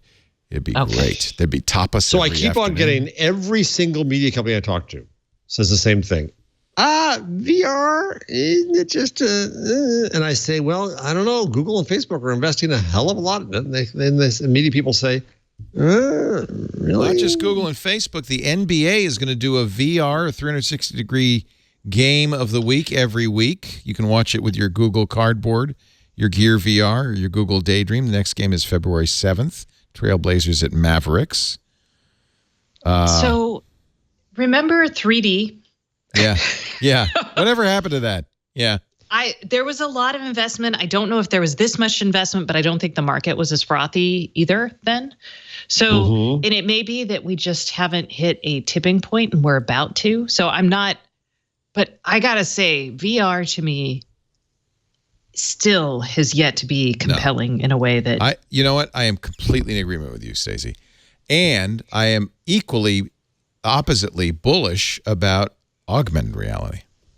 Oh, there was some augmented reality news. What was it? Oh. So VR, you're sealed into a visor and you can't see anything. Right. And I think there's some merit to, say, like a VR basketball game. There are going to be NFL highlights from the Super Bowl in virtual reality as well for Google Cardboard or Daydream. I think there's a lot to be said for that. A football game is a really good example. When you watch a football game, you're forced to watch whatever perspective or view the director gives you. But many of the time, that's one of the reasons I like to go to a football game in person, if I could only just get as close as the cameras do, because many of the time you'd like to see what the backfield's doing while the quarterback has the ball, or, how are they defending it? And you don't get the chance to because the director. So the ability to look around is great. So I think there's some uses for 360-degree video, maybe more so than virtual reality. Gamers like VR, I guess. Yes. Snap is doing, the information is reporting that Snap is doing augmented reality on its kind of advancing its spectacles technology to add augmented reality, which I thought was kind of cool. Oh, because I have the Yes. spectacles, so I could turn my existing spectacles. Don't think you can turn your existing spectacles. I'm trying to get into the story, but I bought a subscription to the information, and by golly, I have literally never been able to use it. I should probably email them. Call Jessica. Because I use it. I bought it. I love it. I love it too. Yeah. I just work my way around it because my subscription doesn't work, even though I've subscribed. Well, and they here. charge- You can read it on my I'll read it on your screen now. Actually, Okay, so they're Karsten being doesn't tested. have my login, so he's only seeing the short version. Snap is working on smarter lenses. So this will replace the existing ones. They bought a company called C-Image that does augmented reality. So, and they're going to go public within the next month, so they're going to have a lot of cash to lay out on something like this. And I would guess that given the threat that Instagram's starting to be, that they're going to want to step it up. In a way, augmented reality is nothing new to Snapchat. I mean, all of those faces and stuff, that's augmented reality, right? Sure. Oh my God. You could put filters over people in real life. And what happened? Hangouts took all of that ability away. Yeah. Stupid. The youngs, they like that stuff. I like that stuff. It's the funnest thing. Snap has already released ad products that incorporate scannable Snap-only QR codes. Snap to unlock ads let people scan a QR code, which unlocks hidden features like a lens or a video. Oh, that's kind of cool. This is some of the new stuff out of Snap Labs. I like Snapchat. I don't know if their monetization strategy is working as well as, say, Facebook's. Oh, well, that's a pretty high bar. Or even Instagram. I mean, Instagram, Facebook's, you get an ad every 10th image. Okay. I was going to say. Snapchat, like the Discover page has become a garbage page, right? And so I wonder. They're trying to fix it. Yeah, I know. They're banning the kind of link baity images. Because what happened is they changed it from just dots, which obviously wasn't a super engaging feature. So now the Discover tab is images. It's like a little magazine, like a Pinterest or something. But for a while, these images, and there's, okay, here's one. Is being a nudist good for your health? And there's a half-naked young woman, right? So that's, and somebody had link bait where it was like a woman in a bikini and the story was about a guy. I mean, it's like, so I think that Snapchat has toned this down. Are you a Gigi or a Kendall? So, and I suppose this works with the youngins. But Meet America's Are you a Gigi or a Kindle could be a legit story. Could be. Or a legit quiz. Or an excuse just to have more pictures of Gigi and Kendall. On the other hand, I think sending it as a messaging, but it's harder to monetize this stuff. I mean, one way they do it is with monetizing lenses, right? You have, World of, here, let me do a World of Warcraft lens or something like that, right? So that's an ad. Let's see if they have any paid lenses here. I like the Easter Bunny one. That's good. You can't really see it. Sorry. These are the sorts of things I do with my 10-year-old, and it's fun. But how do you monetize 10-year-olds? Well, exactly. Yeah. That's what I mean. I think that. Club Penguin is shutting down, by the way. What? Oh, yeah, that's yes. Yeah, that was like the success me. story of the decade. Disney. When American Girl shut down, my daughter was beside herself. Wait, American Girl shut down? What? No. They had a. I'm sorry. Look at Stacy. No. Don't worry, Stacy. Don't worry. It's okay. It's okay. Look at Stacy. What about me? No, they had a special safe club for girls there. They had a social space. Okay. Yeah, they shut it down. And this. How we actually Club talked about Penguin? this on the show at the time. Club Penguin was huge, wasn't it? Yeah, it was. But they're replacing it with something that's mobile. Club Penguin's now becoming like a mobile app or something. Did Disney buy it? Disney bought Club Penguin, yes. And so if they're shutting it down, it will be to replace it with, mobile makes sense, right? Why? Here's the problem, and it's a big problem. If you're 13 or under, right? You don't have a smartphone. The COPPA prevents companies from gathering information about you, and that's obviously who Club Penguin is aimed at. But that was always an issue for them. That's an issue. Disney understands COPPA, however you say it. Oh yes. Really. So they're just discontinuing the virtual reality world. It's not. So the question to me is, if a child has a membership in this thing and feels associated with it, are they losing that? Yeah. Or does it carry over into this new thing? It says, waddle on. We've decided to discontinue the current Club Penguin game on desktop and mobile on March 29th. See, that's when you start a community, you have some obligation to that community. Yeah, tell Especially Google kids, that. little kids. Okay, but I know. I agree. 15-year-olds who were Shrieking. excited 5 years ago when the Club Penguin was happening, they're probably outgrown not checking it. So, Yes, I mean, that's true. But and is there I some don't. little Maybe kid they haven't. now? Oh, they got bigger problems. But Yeah. but you're right, because it says here, Club Penguin Island coming to mobile March 2017. Oh, So they'll you only could just be- go mobile with it, I guess.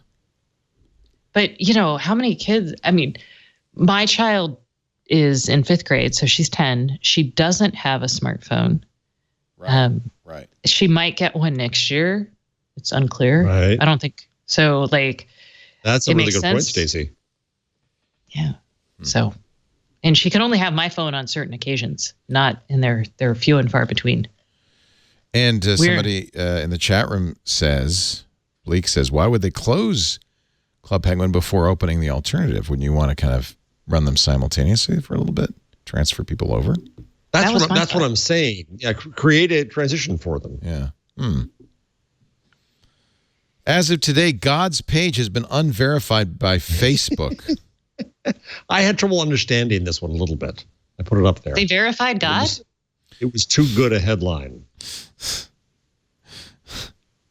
Apparently, God was taking sides in the Trump Wouldn't you think God would do that? Trump Muslim debate. God had an opinion. If God didn't stop Hitler, he's not going to stop Trump. Oh man. True. But God can at least complain, can he? Or she? I'm not even going here. So you can order. So now I can order Starbucks from my Echo. Is that right? Yes. Sorry. I'm So back on how does excitement. that work?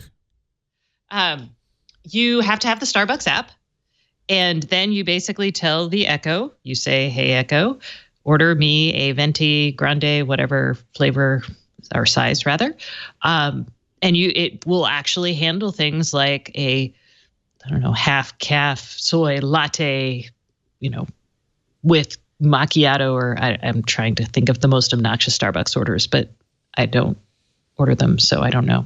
Anyway, the point is Starbucks was having an issue because everybody was using its mobile app, which was good, except they would go to Starbucks and they'd put their order in and then they'd wait at the counter to pick it up. And so it moved its line backlog all the way to the counter. Plus, they still had the people who were coming in line, and people were getting kind of pissy because they'd have to wait longer. Excuse me, I've already ordered on my Echo.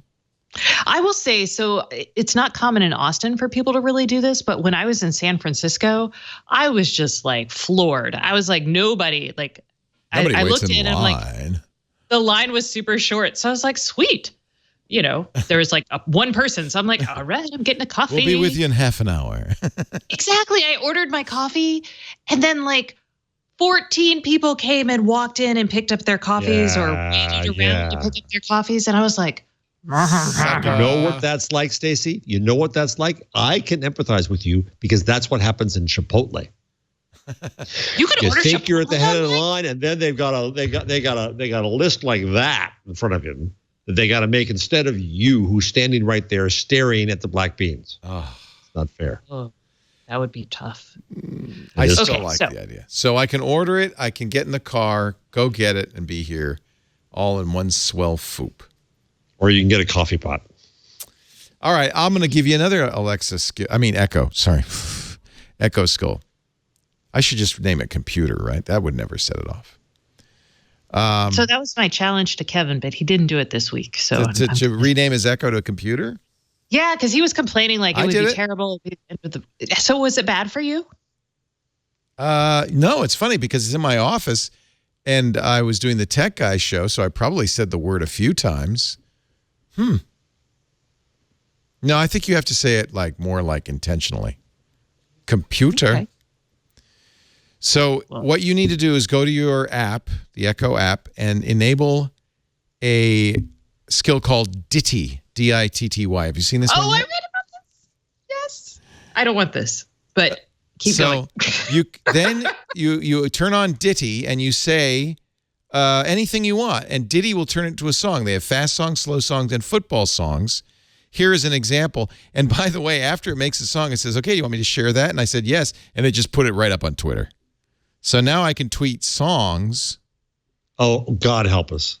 So Leo's he's gone from hating it to actually actively making Twitter even worse. Yeah, I'm polluting it. Worse. Well, don't you want to pollute the you things you are. hate? So here's I did this for Lisa because it was her birthday on Sunday. Oh, you don't have my audio. Thank goodness. Karsten, lose the plug. Oh, too bad. You're not going to get to hear this fine song. I want to hear the fine song. Well, Karsten hasn't pushed the button. Because I bribed him. Karsten likes Jeff better than he likes me. Wait, but what about me? Huh? Yeah, Karsten.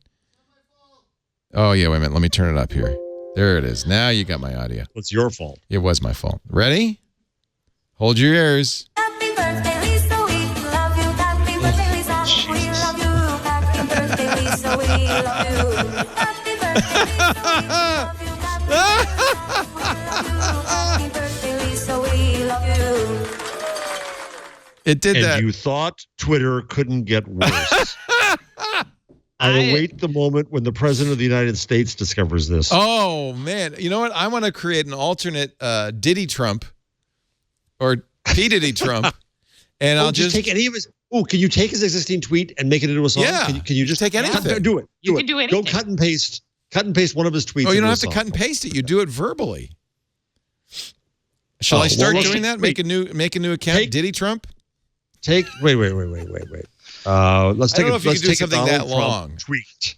No, wait a minute. Oh, Somebody has to bring John. Is John around? Bring me my my Echo. It's you have to unplug it. It's under the desk and all that. It's in the corner. And then we'll have to plug it in and it has to wake up. So it's going to be a while before we can do this, but just Nancy Pelosi and fake tears Chuck Schumer held a rally. I love it. And their mic didn't work. That's all I needed. I could probably do that much. So what you do is you say, ask Diddy, or I can't remember what the trigger word is. Hello, Diddy. Make a song, Diddy, something.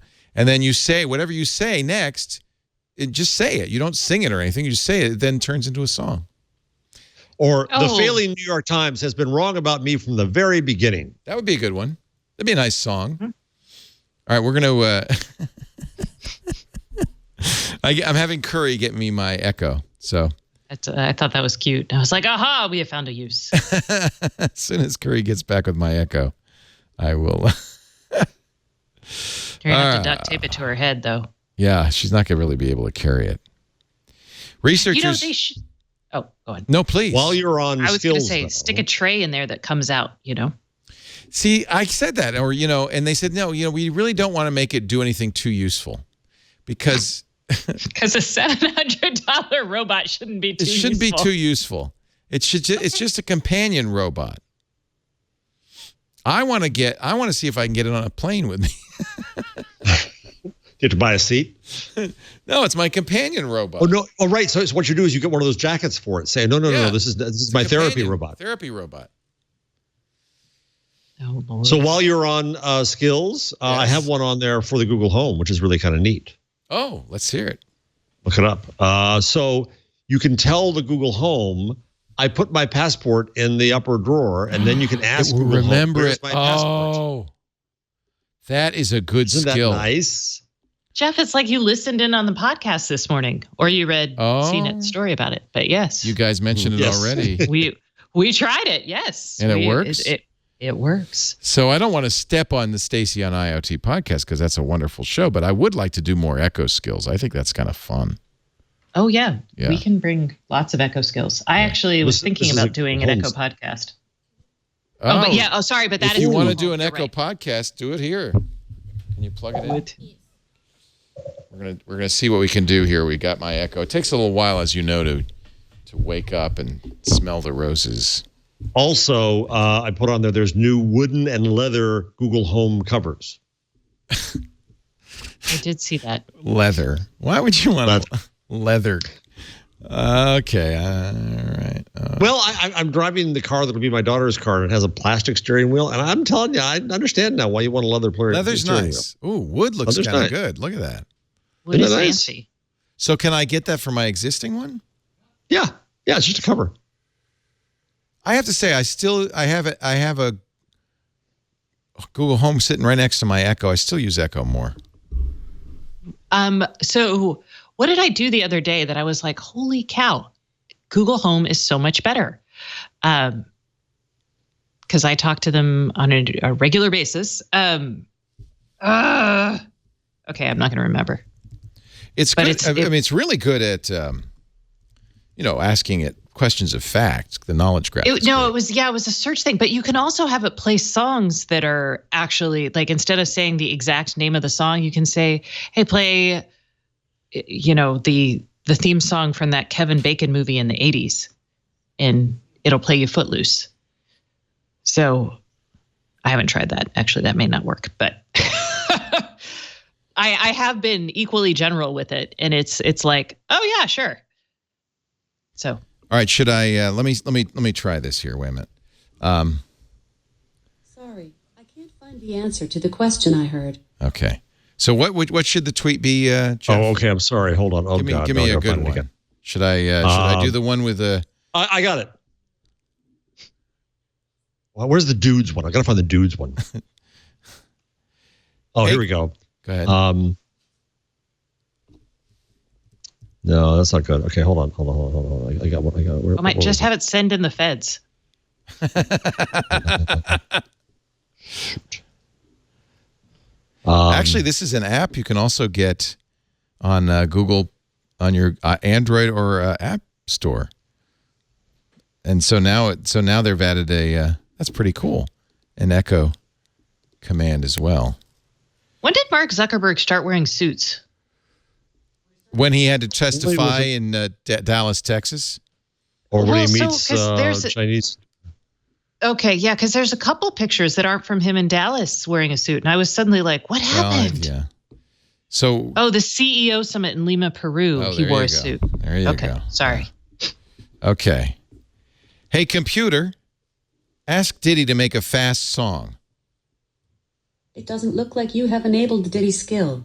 To enable, go to the skill store in the Alexa app and search for Diddy. Do you have to enable it on every? Alexa, I thought you could enable it on your skill. account. Do you have to enable it on every device?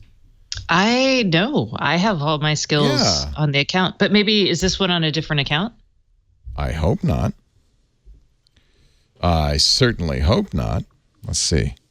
Did you tell it play Diddy or use Diddy to make a song or whatever its code words are? Yeah, I did the right thing. Phrase. The phrase that pays.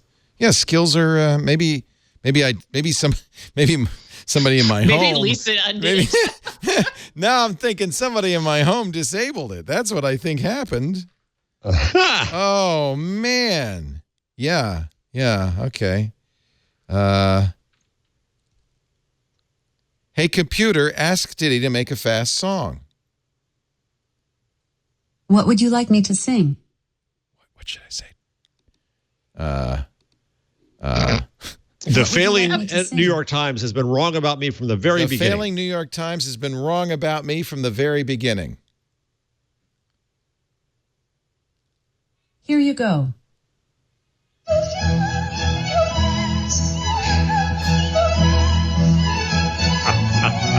You can't really understand it, huh? No, you can't. So okay, all songs in the public domain Would you like are to just save this doomed. Diddy? Share it. Okay, I got or make another some one. Changes. Make some changes. I'm going to change the music. I promise our administration will always have your back. Sorry, we will always I be didn't with catch you. that. Make Try some- saying things like replay this Diddy, change the song, change the message, save it, share it, or make a new Diddy. What would you like me to do? Change the song. Do you want a fast, slow, or a football song? Football song. Let's try that.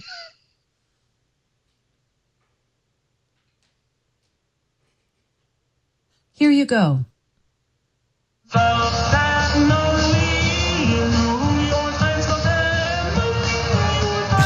I guess you have to really choose your words carefully. Boy, you do.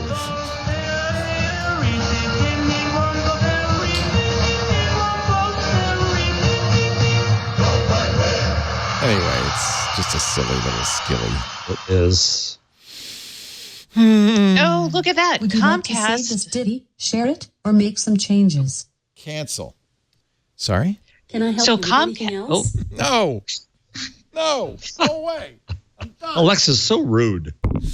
That was really polite. But Comcast is now, you can use your Roku as a cable box replacement, but you have to pay Comcast to do so. Ha ha ha ha ha! Go on. I got to Bye. rent my Roku from Comcast. There's- That's only if you want to use it instead of your cable box, though. Well, the FCC made them do cable cards, but that's interesting. Right. So I can tell them, well, I'm going to do that and see what happens.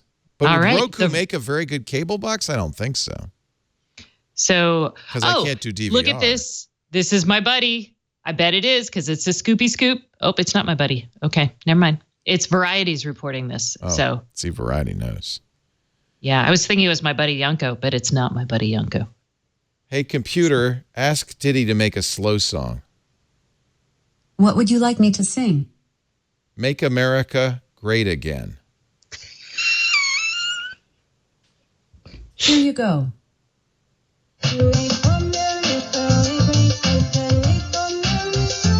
I take it back. This skill's terrible. It's awful. This is why I did not like the skill. And by the way, that's not a slow song. Would you like to save this ditty, share it, or make some changes? Stop. Thanks for using ditty. Thanks Oh, for she sounds nothing. so sad. She did. She sounded disappointment. Or Yeah, disappointed. she did. Sorry. Okay. So more Thanks for details using on the Roku box thing? Did they say how much they're going to charge or? They will get. Hold on. Net charge of $745 a month. Maybe? Oh! Let's see. Hold on. That's such a ripoff. During the beta program, Xfinity TV users will not pay a fee to use the Roku app, but they will level additional outlet charges for connected Roku devices once the app is officially launched. How do they Currently, justify that? The operator's additional outlet service fees per set-top box are $9.95 per month. Customers using their own equipment, such as a TiVo, receive a $2.50 credit, resulting in a net $7.45. Yeah, that's what I per pay month for my charge. TiVo. Yeah. So, a Comcast rep said the company is, quote, evaluating our additional outlet policies, unquote. Now, here's the good news. The data that you use on the Roku does not count against your terabyte data cap. Oh, yeah, that's such good news because they freaking need the data caps, right? No. We were already screwing you, so we're not going to screw you twice, is what they're saying. Oh, I was going to say it's something awful. Okay. Hey, did you guys see that Americans are eating so much bacon that reserves are at a 50-year low? Bacon reserves. Now, this is good news and bad news. I mean, of course, that's bad news, but the good news is we have bacon reserves.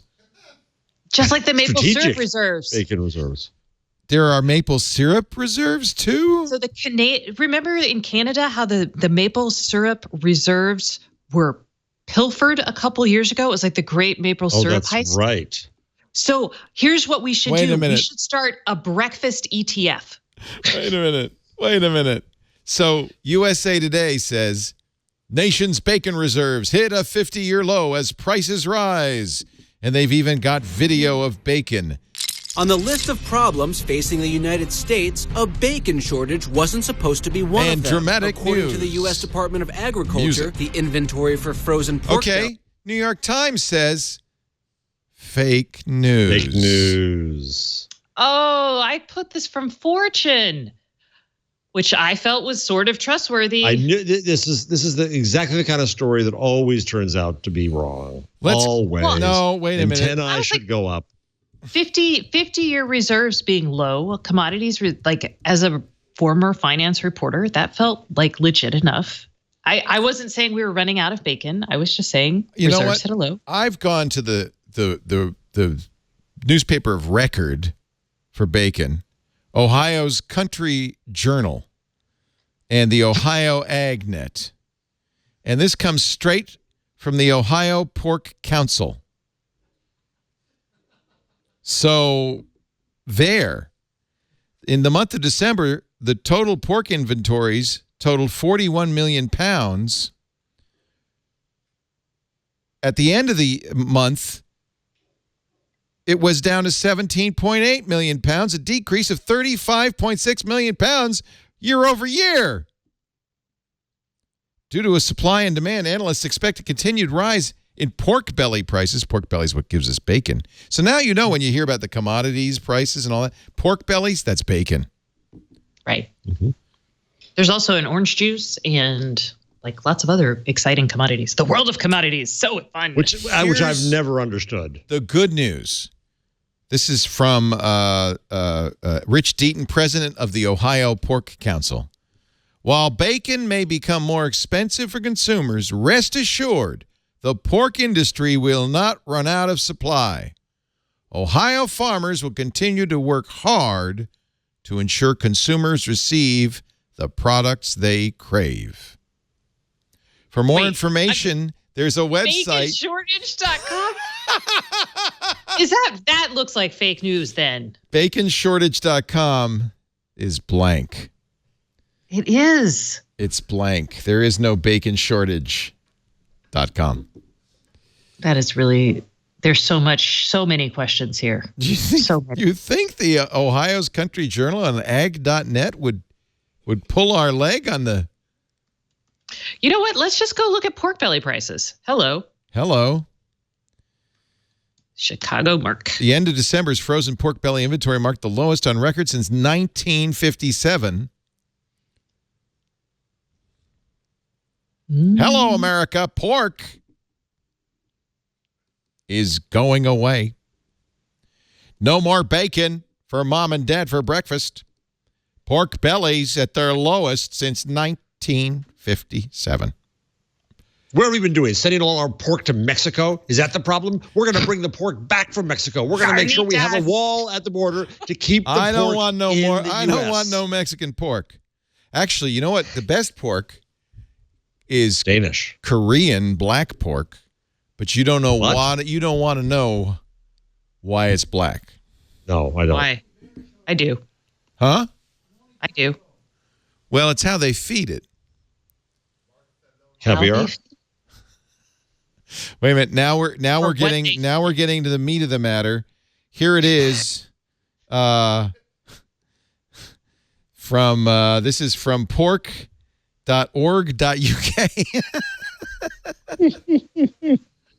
Why isn't the Chicago Mercantile Exchange? Why isn't their market online? Why can I not find this? Actually, this is the UK pig meat index. There it is.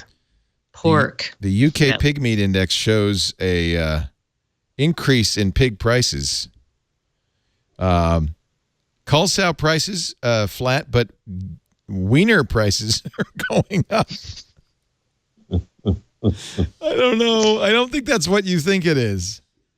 Wiener, as in WEANER. It's probably like, wieners. I don't know what it is. That's enough of this. That's enough of the meat news. This week in meat.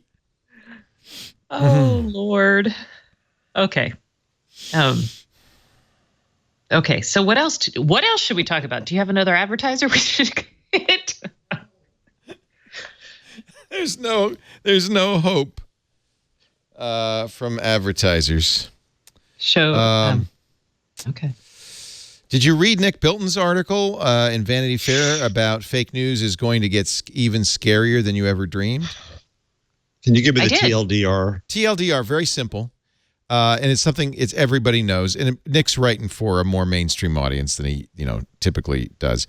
He's saying that new technologies like Adobe has a new audio program. There's the Digital Emily Project, a study in which researchers created digital actors that could be used in lieu of real people. Adobe's program allows you to get voice samples and generate new voices. This is a face-to-face, real-time face capture and reenactment. Remember Clutch Cargo, where they would have, they would take a face and they'd cut out the lips and then they'd have the lips move on the face. This is digital Clutch Cargo. Watch. This is George W. Bush. And you see, watch his mouth and watch the mouth of the actor. Bush's mouth is completely reflecting the mouth of the actor almost imperceptibly. It doesn't look like it's cut out lips, right? Well, if you look at it carefully, This actor is captured this with is a this standard Bilton. webcam. Bilton This input specializes drives in the the if it animation could of the happen, face and I'll the video declare shown it's on going the to It's happen. kind of like that.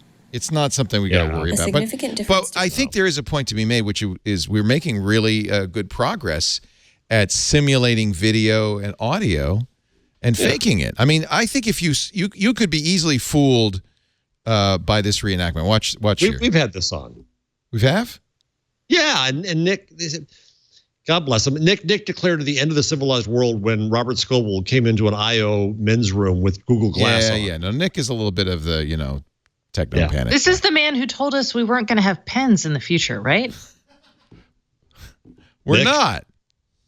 I'm still looking for pork bellies on the Merc. All I can find is lean hogs. Rat hole.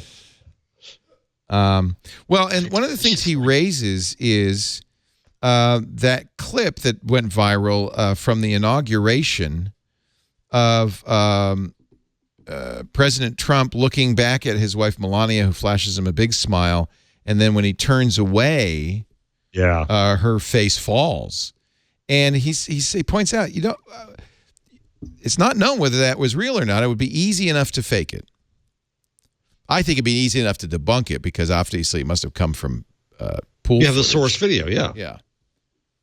But he makes a good point. And since people, I think the real point is this technology exists. It's not hard to use. It maybe isn't perfect, and an expert could certainly detect it. But people who are willing and anxious to believe a story might find that sufficient to convince them. I was so back in the day when I was at the New York Daily News, I remember wowing the editors, showing them how you could do something with this thing called Photoshop. Yeah. Well, No, we don't this know what is to trust nothing new. anymore. Yeah. No, it's nothing new at all. And Sorry, experts, Nick. good news, experts generally can detect Photoshop forgeries, I think. Georgia Institute of Technology has analyzed 66 million tweets, and they now believe they can identify words and phrases that lend credibility to Twitter posts. All right. I'm going to growl again. Another growly one. Yeah, I'm going to growl about this one Yeah. again. It's stupid. So you put in the word undeniable, and people can't deny it. Or eager and terrific. Again, highly credible. Words indicating positive sentiment but mocking the impracticality of the event, such as ha, grins, or joking, seen as less credible. So were hedge words, including certain level and suspects. Some people say, like our Should be president like says. way down at the bottom. yeah. Anyway, that's. I think you're right. I think that's another one like Nick Bilton's story. I love Nick, but yeah, it's nothing we didn't know. Well, Nothing we didn't know. Did you read the story about all the Silicon Valley types who have hidey holes and are preparing for the end of the world? How could we not? So you want some super fun stuff? I did some reporting on an article about home security for the ultra rich. And this story was reminiscent of that, except it had, I don't think I saw any mention of the big time fear that came up again and again with every professional high-end security company, which was EMPs. Yes. Oh, we're dead meat if you get an EMP. Yeah. So all of like the ultimate in home security and your bunker mentality is being prepared against an EMP. And I can actually give you the names of several companies that are able to do that for you. So EMP, which is electromagnetic pulse, is a side effect of a nuclear explosion. It sends a pulse of high energy that doesn't harm humans but breaks all electronics. And apparently you can do it without a nuclear explosion too. So there's some EMP guns or you could do it that with sort of airburst, or you could do it with a certain, it takes a lot of energy though. That's why it's easier with a nuclear explosion. As long as you're chucking everything, might as well. Yeah. Well, so like for instance, this survival condo project in the former Atlas missile silo north of Wichita, your 15 stories of underground condos would be impervious to EMP. I think it'd be sufficiently deep enough not to worry about EMP. You got other problems because if you've got food, you've got stuff, you also better have some weapons, some trained troops protecting you. And a motorcycle. I really thought that was awesome. That and LASIK and a motorcycle. I was like, okay. So this is the LASIK comes from Steve, and the motorcycles come from Steve Huffman, who is one of the founders, and a great guy. I really like Steve, one of the founders of Reddit. This is reasonable. Actually, makes me think about doing LASIK. He says if the world ends, and not even if the world ends, but if we have trouble getting contacts or glasses, is going to be a huge pain in the butt. Without them, I'm screwed. I'm editing for content. So he got LASIK. He got surgery so he can see without his glasses. It's a compelling argument if you have for that. Diabetes, you're going to have a problem. If you have if you're on a heart arrhythmia, you're going to have a problem. If you can list lots of things. He also says, I own a couple of motorcycles. I have a bunch of guns and ammo, food. I figure with that, I can hold up in my house for some amount of time. Is it weird? Because I've already thought through all of these scenarios in my head. Is that weird? So I think about this all the time. Okay, good. Okay, you're both weird. No, I think I think maybe it's a function of reading too much science fiction and also feeling a common trope in science fiction. Oh yeah. So with climate change, and kind of the disparity between rich and poor, it doesn't feel like our society is on the verge of collapse exactly, but it does feel like I've very seriously thought, Austin, Texas is not where I should live, as the earth warms. I really should be living up north somewhere and probably gardening. But I always break down when it comes to guns. I really do. Well, but that's the problem. And this is where I break down, the whole thing breaks down for me, which is if you do stockpile stuff and you have prepared some sort of safe haven, you have to have some massive security because people will try to get it. Mm-hmm. So if you don't have guns and barbed razor wire and dogs. Leo's going over the edge. No, well, that's why I don't. It's like, no, I'm not going to do it. I'm going down with the ship. I'm going to be like the captain of the Titanic. I'm waving as we go down because I don't want to do all that. You have to be willing to defend it. As every good science fiction author will tell you, you can't just stockpile. You have to be willing to defend it. No, it's nutty. Did I do this story last week? I apologize if I did this last week. Oh. I did it on Twit on Sunday. I did it on... Oh, you didn't do it here. I didn't do it here. I've been doing it all week. Somebody in the chat room said, I've heard you talk about this all week. Off the deep end. Yeah, no. Yeah, no. Jeff is like, you guys...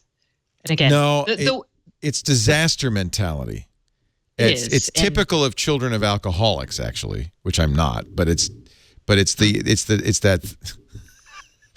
And I'm sure Stacy's not either, but it's like you think that preparing in your mind the worst is going to happen. Okay, so what other positive news? Is there a positive story we can end on? Hey, how about the ACLU raising the origins of totalitarianism is out of stock. Oh, you already mentioned that, Jeff. Yeah, Hannah Arendt's guide on how totalitarianism happens. The ACLU had a big weekend. $1 million from Lyft over 4 years. ACLU got enough money to join Y Combinator as a startup, which is weird. I think this is... I can't quite figure that out. They raised $24 million, and they want to know how to scale the effectiveness of that lump of money. So if you go to startup school, which Y Combinator is, you can get mentored. And I think this is interesting, although I don't have a sense of how media savvy ACLU is. I do think there's a greater role for tech in kind of the democratic process. So we'll see. And how cool would it be? Actually, the ACLU was very active on Twitter when they were fighting the executive order on Saturday night. Yeah. So I don't know. No, in fact, we've interviewed Ben Weisner, who's one of the guys at the ACLU. In fact, he's going to be on This Week in Law on Friday. He's a great guy. Carson's a roommate in college. And I think the ACLU is quite savvy. Not media savvy in the sense that, they know how to be telegenic and go on the talk shows. They're savvy in the sense of they know what court cases to fight, and they know how to get the word out that they're fighting them, which I think is exactly what you want. And the ACLU doesn't always fight for, on the side of the angels. They fight on the side of the Constitution. So, Oh my gosh. Nuance. Oh, we can't handle that, Leo. well, I mean, haven't they defended like Nazis and other neo-Nazis and something? Yeah, the ACLU doesn't decide what's right. They decide what's legal. They're protecting the what's First a right, Amendment. a right. They're protecting the First Amendment, yeah. Yeah. Well, they're doing what an AG should do, but I won't go there. Hey, the Six Strikes copyright alert system is DOA. Which we were all scared of. It was going to ruin entertainment. It was going to ruin life. And what killed it? That's a good question. So the whole idea of this was, in other countries there have been 3 strikes systems set up where if you are caught pirating content or accused of pirating, not even caught, accused of pirating content 3 times, you lose all internet access forever. Not just with your current ISP, but you're blocked forever. We didn't want to do that in the United States, so the entertainment industry made a kind of a voluntary deal with ISPs for a 6-strike system, which, as you can see from the flow chart, is fairly complicated, and that's just 1 strike. But the idea is increasing penalties each time you get warned. It gets worse and worse. This is about 4 years old. It was responsible, according to Ars Technica, for sending millions of notices to customers. The problem, of course, is false positives, and there's no trial. You're just accused and guilty at the same time. But really, the real problem was it didn't have any teeth. It didn't curtail infringement, and it didn't work. Nobody was kicked off the internet. The first 2 strikes were for educational purposes. Upon a 3rd and 4th notice, a subscriber was supposed to respond and acknowledge it. I did wrong. On the 5th and 6th notices, you might have your speeds throttled, and then the plan leaves it up to rights holders if they want to sue. But nobody in content's going to sue anymore because that didn't work so well for the music industry. So it just the statement, after 4 years of extensive consumer education and engagement, the copyright alert system will conclude its work. The program demonstrated that real progress is possible. Not that it failed. It did exactly what it was supposed to do. it educated people who were infringing. Yeah. No. The MPAA said they were a little more forthright. It didn't curtail infringement. And it was a pain in the ass and probably expensive to figure out. This is Stephen Fabrizio, Executive Vice President and General Counsel at the MPAA. These repeat infringers are the ones who drive ongoing and problematic peer-to-peer piracy. In fact, an estimated 981 movies and TV shows were downloaded in the U.S. last year using peer-to-peer. And the program was simply not set up to deal with the hardcore repeat infringer problem. In other words, they just figured out ways around it. Like using your Wi-Fi. Oh, like my Wi-Fi. Yeah, like coming over to Stacy's. My I'm wondering, Wi-Fi. because I've gotten now from Comcast 2 notices about using more than a terabyte, but that's 2 notices stretched out over 5 months. So 500 gigabytes, then 1,400 gigabytes, then 500 gigabytes, then 1,200 gigabytes, then 500. So I don't understand why it's going up and down like that. Do you have a backup? Automated backup that runs every 45 days? No. I'm just trying Everything to think I of have is something that continuous. There's nothing that happens every month or every other month or anything like that. It's all continuous. And we haven't changed our viewing habits. I don't use BitTorrent. I can't figure it out. So this is actually where the Eros fall down, which I think Eero is a sponsor of the show. So I agree with you. I want to know what's using what. What's using what? I used to have a router that would show me that. Yeah. Okay. I did too. My Asus AC3200 would do that, but I retired it for mesh.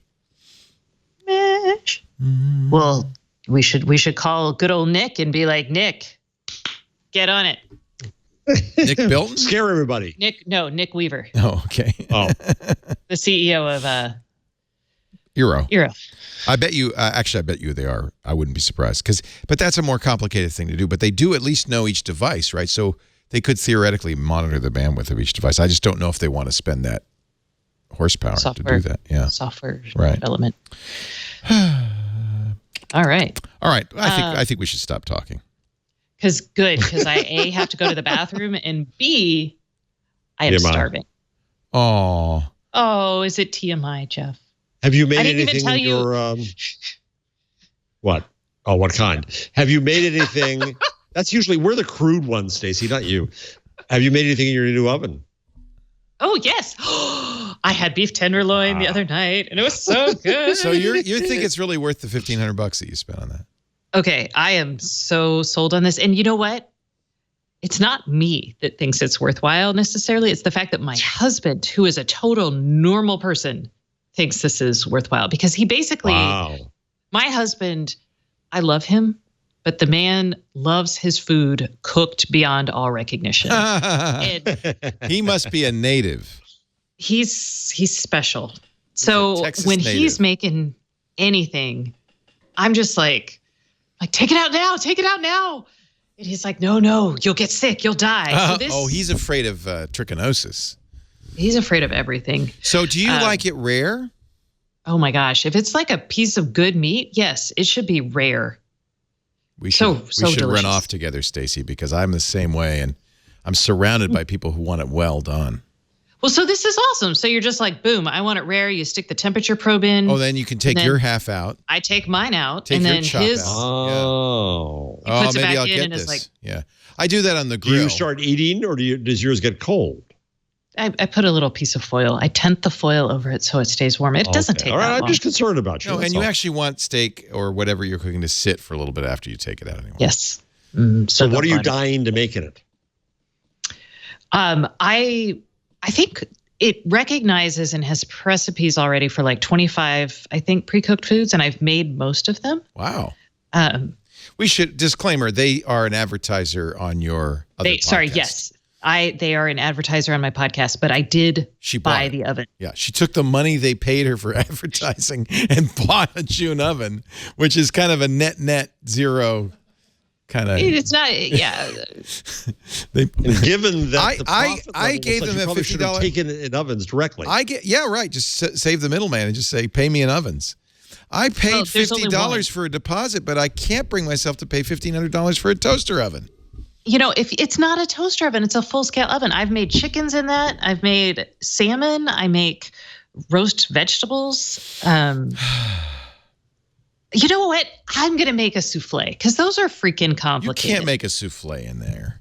You know what this Well, reminds me of? I'm old Can you enough. really? Leo and I are old enough try it. to remember. Sorry. Leo and I are old enough to remember the introduction of the microwave oven.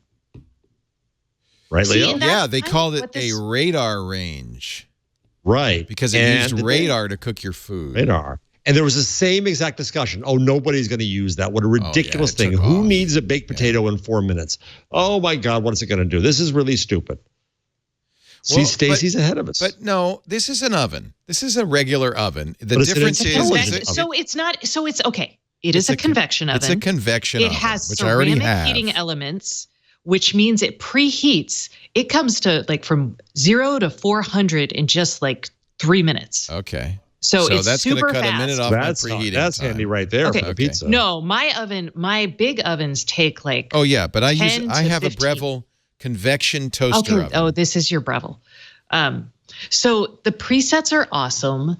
They're going to only get better. So like if something doesn't work, you're like, oh, this didn't work for me. And you tell it. And it's like, okay, well, so they've already done something with like the cookies. They realized that they had tuned their oven for slice and bake cookies, but people were putting homemade cookies in there and they were like, Yeah. they come out burnt. And so they fixed it.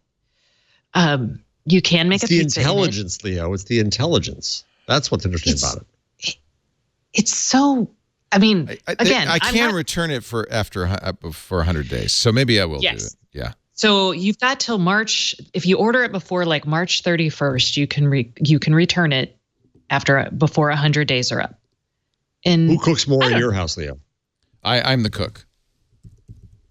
And Stacy and yours? So it's both.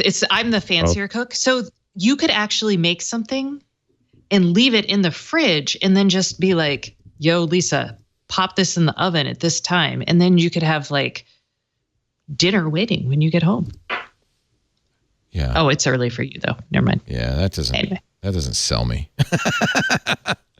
The other problem is I have a lot of in my past have spent a lot of money on stupid kitchen gadgets, and we're running out of counter space. Well, you just got to get rid of sell the ones you don't like. Yeah. So, Stacey? What's the kitchen gadget that you most regretted buying in life? And Leo. Oh, I thought you were going to ask me like the one I like, which is my Vitamix. But I have a Vitamix too, and I'll stand by you on that one. That's an awesome thing. That's just a big ass blender, powerful blender. Oh, it's the best blender. There was an article in the New York Times about these new fast cookers, and it's like the same thing. People are like crazy about their fast cooker. Oh, the Instapot! I have an Instapot. Sorry, I get very excited. I will not buy an Instapot. I love it. Oh, why not, Leo? I have a pressure cooker. I don't need another pressure cooker. Oh, okay. It's a pressure cooker that makes yogurt. A food processor actually is probably my least exciting thing. And I don't own a KitchenAid mixer. Those fancy KitchenAid mixer I have a things. KitchenAid mixer, and I used it yesterday to make macaroons.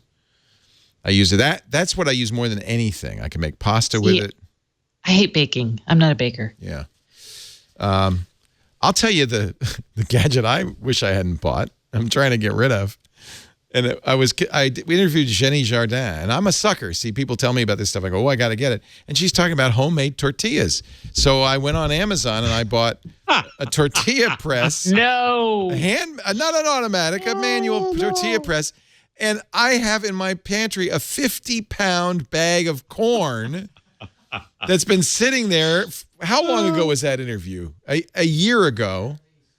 And another bag of lime, because this doesn't seem like a good idea, but you use lime, you slake the corn somehow, and then the press, and I have never made tortillas. And so if anybody wants, I tried to palm it off the other day on one of our employees. She wouldn't have any of it. She says, yeah, I don't have much room in the kitchen. Thanks anyway. Bye.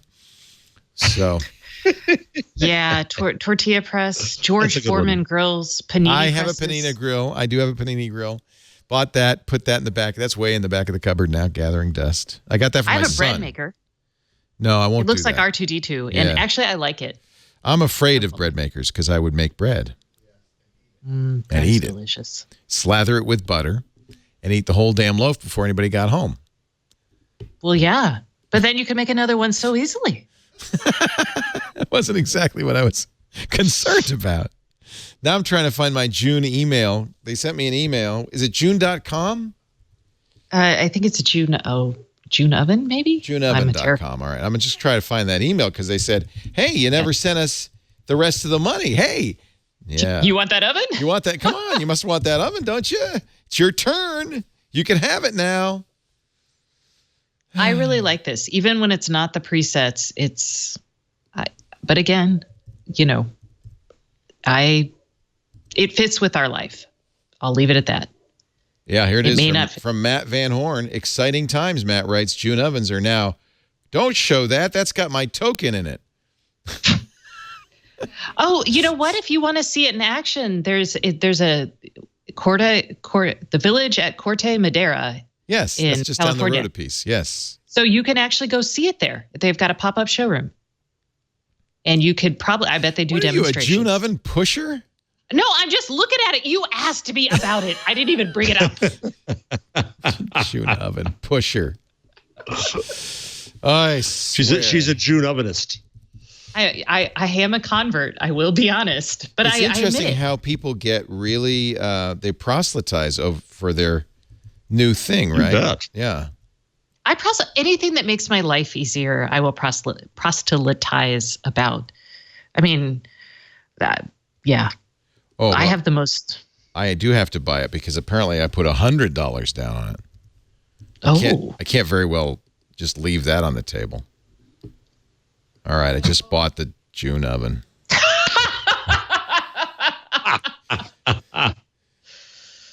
I think, well, if you don't like it, you can send it back. 100 days to send it back. Well, I had to buy it because he showed my offer code on the screen, and I had to buy it before somebody else got to it. took my $100. All right. Oh, man. Does it work with Android? I just bought something exciting. What'd you get? But it was only $100. I bought a Pine 64 What's that? board. It's a computer board, and I bought a Z-Wave module and a Wi-Fi module, and I'm going to download OpenHab. You are such a cool person. Yeah. I can't believe how I can't cool find you. the answer to the question I heard. Shut up. Apparently, Alexa thought I was talking to her when I said you're such a cool person. So So you're going to make your own OpenHab device. I'm going to make my own OpenHab smart home hub. So Smart Home OpenHab, Hub? is OpenHab the same?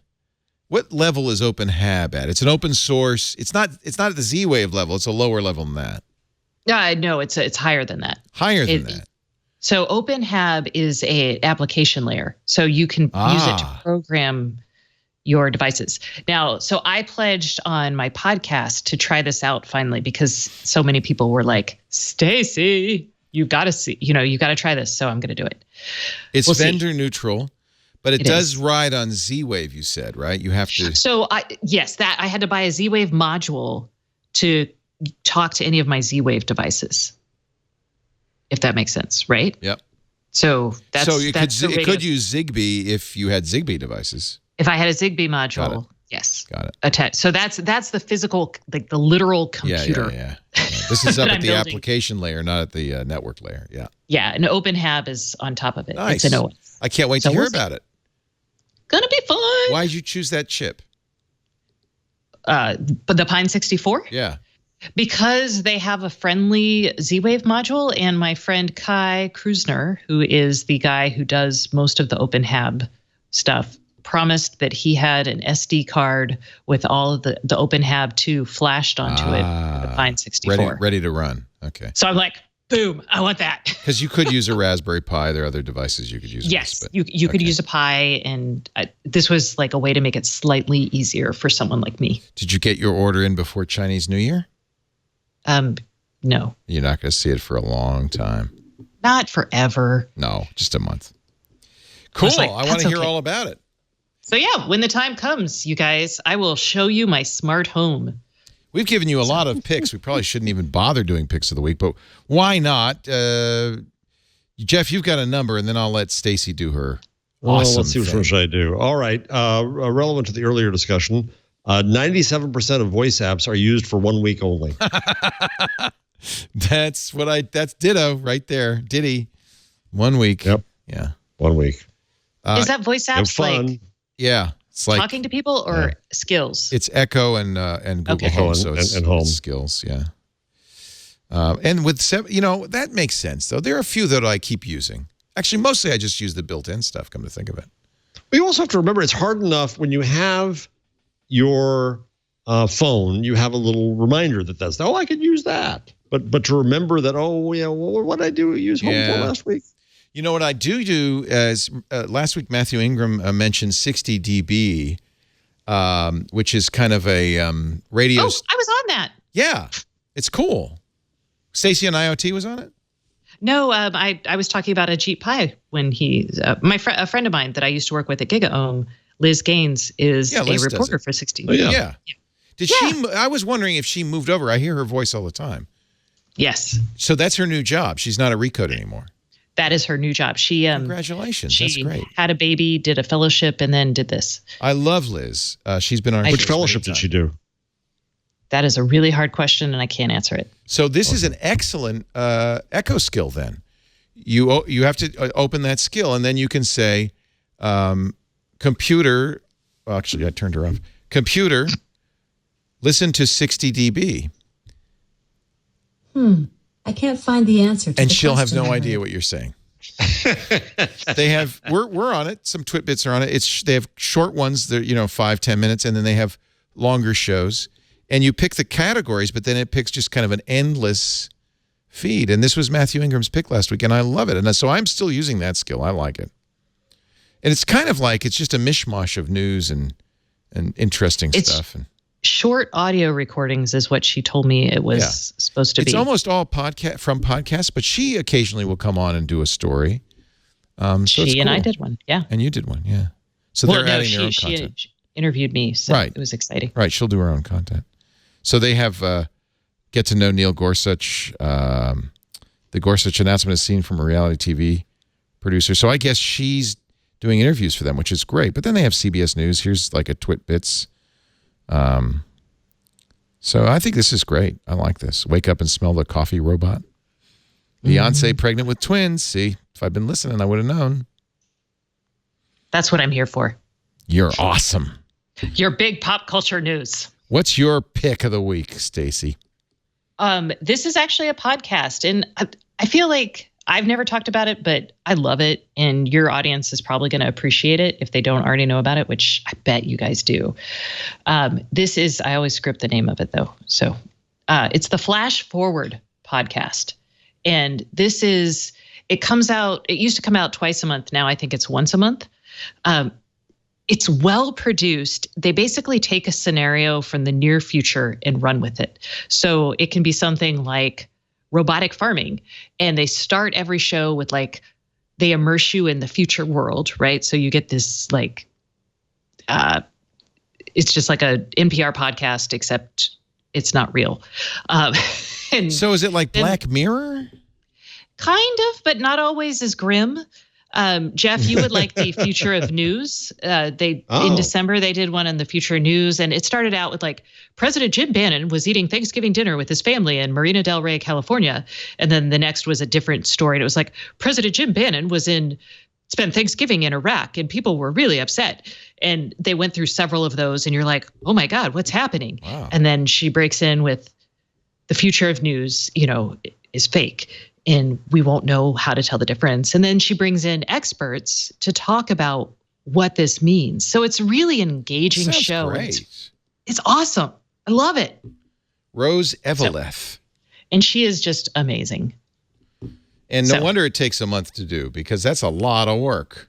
It is a very well. It's not like the podcast we slap together, Leo. It's not like the trash we crank out. This is actually produced.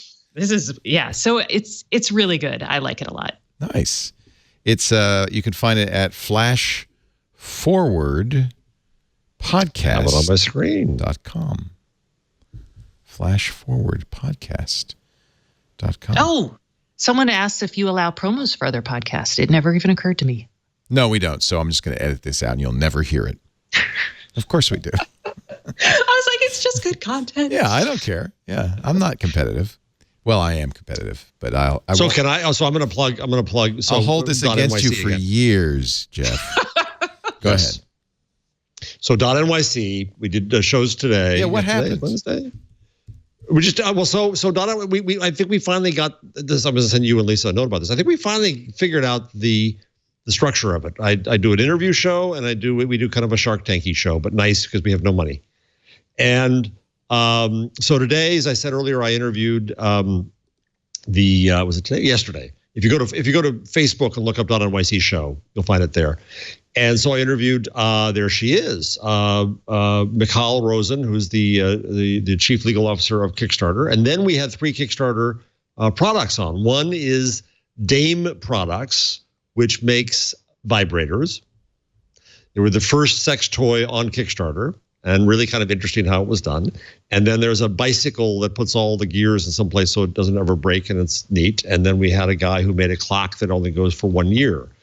And there are products that were successful on Kickstarter. That's a good monetization strategy, isn't it? We admit it. It's only going to work for a year. No, I don't mean it only works for a year. It takes a year to go around. Oh. Sorry. I thought, hey, that's great. Hey, here's your new June oven. Good news. You won't have it in a year. You have only so many kelvins in your oven, and then it goes away. It's over. Gone. Yeah. Don't worry about clutter. You won't have it in a year. So anyway, our city grant has run out, and I think we finally after many false tries, and boy, I learned, Leo and Lisa, how hard it is to do podcasts and figure out what it is. But I think we finally got there. So now we don't need money. So the question to the world is, I'm going to go and write some letters to some rich people in New York who are in technology who want to support this because it supports New York technology. It's a great idea. I like it. Should we do a Kickstarter campaign for the podcast? Patreon. Patreon, I agree. Do you use Patreon, Stacey? I don't. No. You just do 'cause ads. You can't- have to choose. If you're going to do ads, you really shouldn't do Patreon. Right. And I find I don't want to ask my audience for money. Yeah, I'm me really too. bad at asking even advertisers for money. Exactly. Yeah. Yep. I don't want to become like, public radio where every 15 minutes you're doing pledge drives and Although I have a backlog of South by Southwest tote bags from years of going, so I could. you could give a tote bag for every I'm like, donation. Yeah. Tote bag. Tote bag. Get your tote bag. You could also give away fezzes. But you have a few of those. Yeah. No, we give them to our hosts. I know. You're not taking honored to fezzes have it. from I'm not other giving it away to podcasts, anybody. are you? I'm not giving it away to anybody. Okay, good. I don't have a fez. Stacey, you deserve a fez. And Yes, you do. I don't know how we escaped fezzing you. Well, because you That's weren't with us yet. I think I was probably old. This came out it was last Christmas, wasn't it? Yeah, it was. But we'll get you. I think we might could find a fez for you. I'm okay with that. A fez. Yeah, that's what I thought. The I'm truth, just like, what the is this truth fez comes stuff? out. I didn't get a fez, but I don't want a fez. So thanks anyway. No, you know what Stacy needs? Oh Lord. Stacy needs some twit artwork for those walls. You don't like it when a sentence begins with that, do you? You know what Stacy needs? I have art, Jeff. You just don't see it. It's invisible art. It's in front of me Your where I beautiful face. bookshelf. Here, you want to see my favorite picture? You will like Yeah. it. Hold on. Sure. Wow, this is exciting. It is. Yeah. A little window into Stacy's life. It is kind of barren from the view.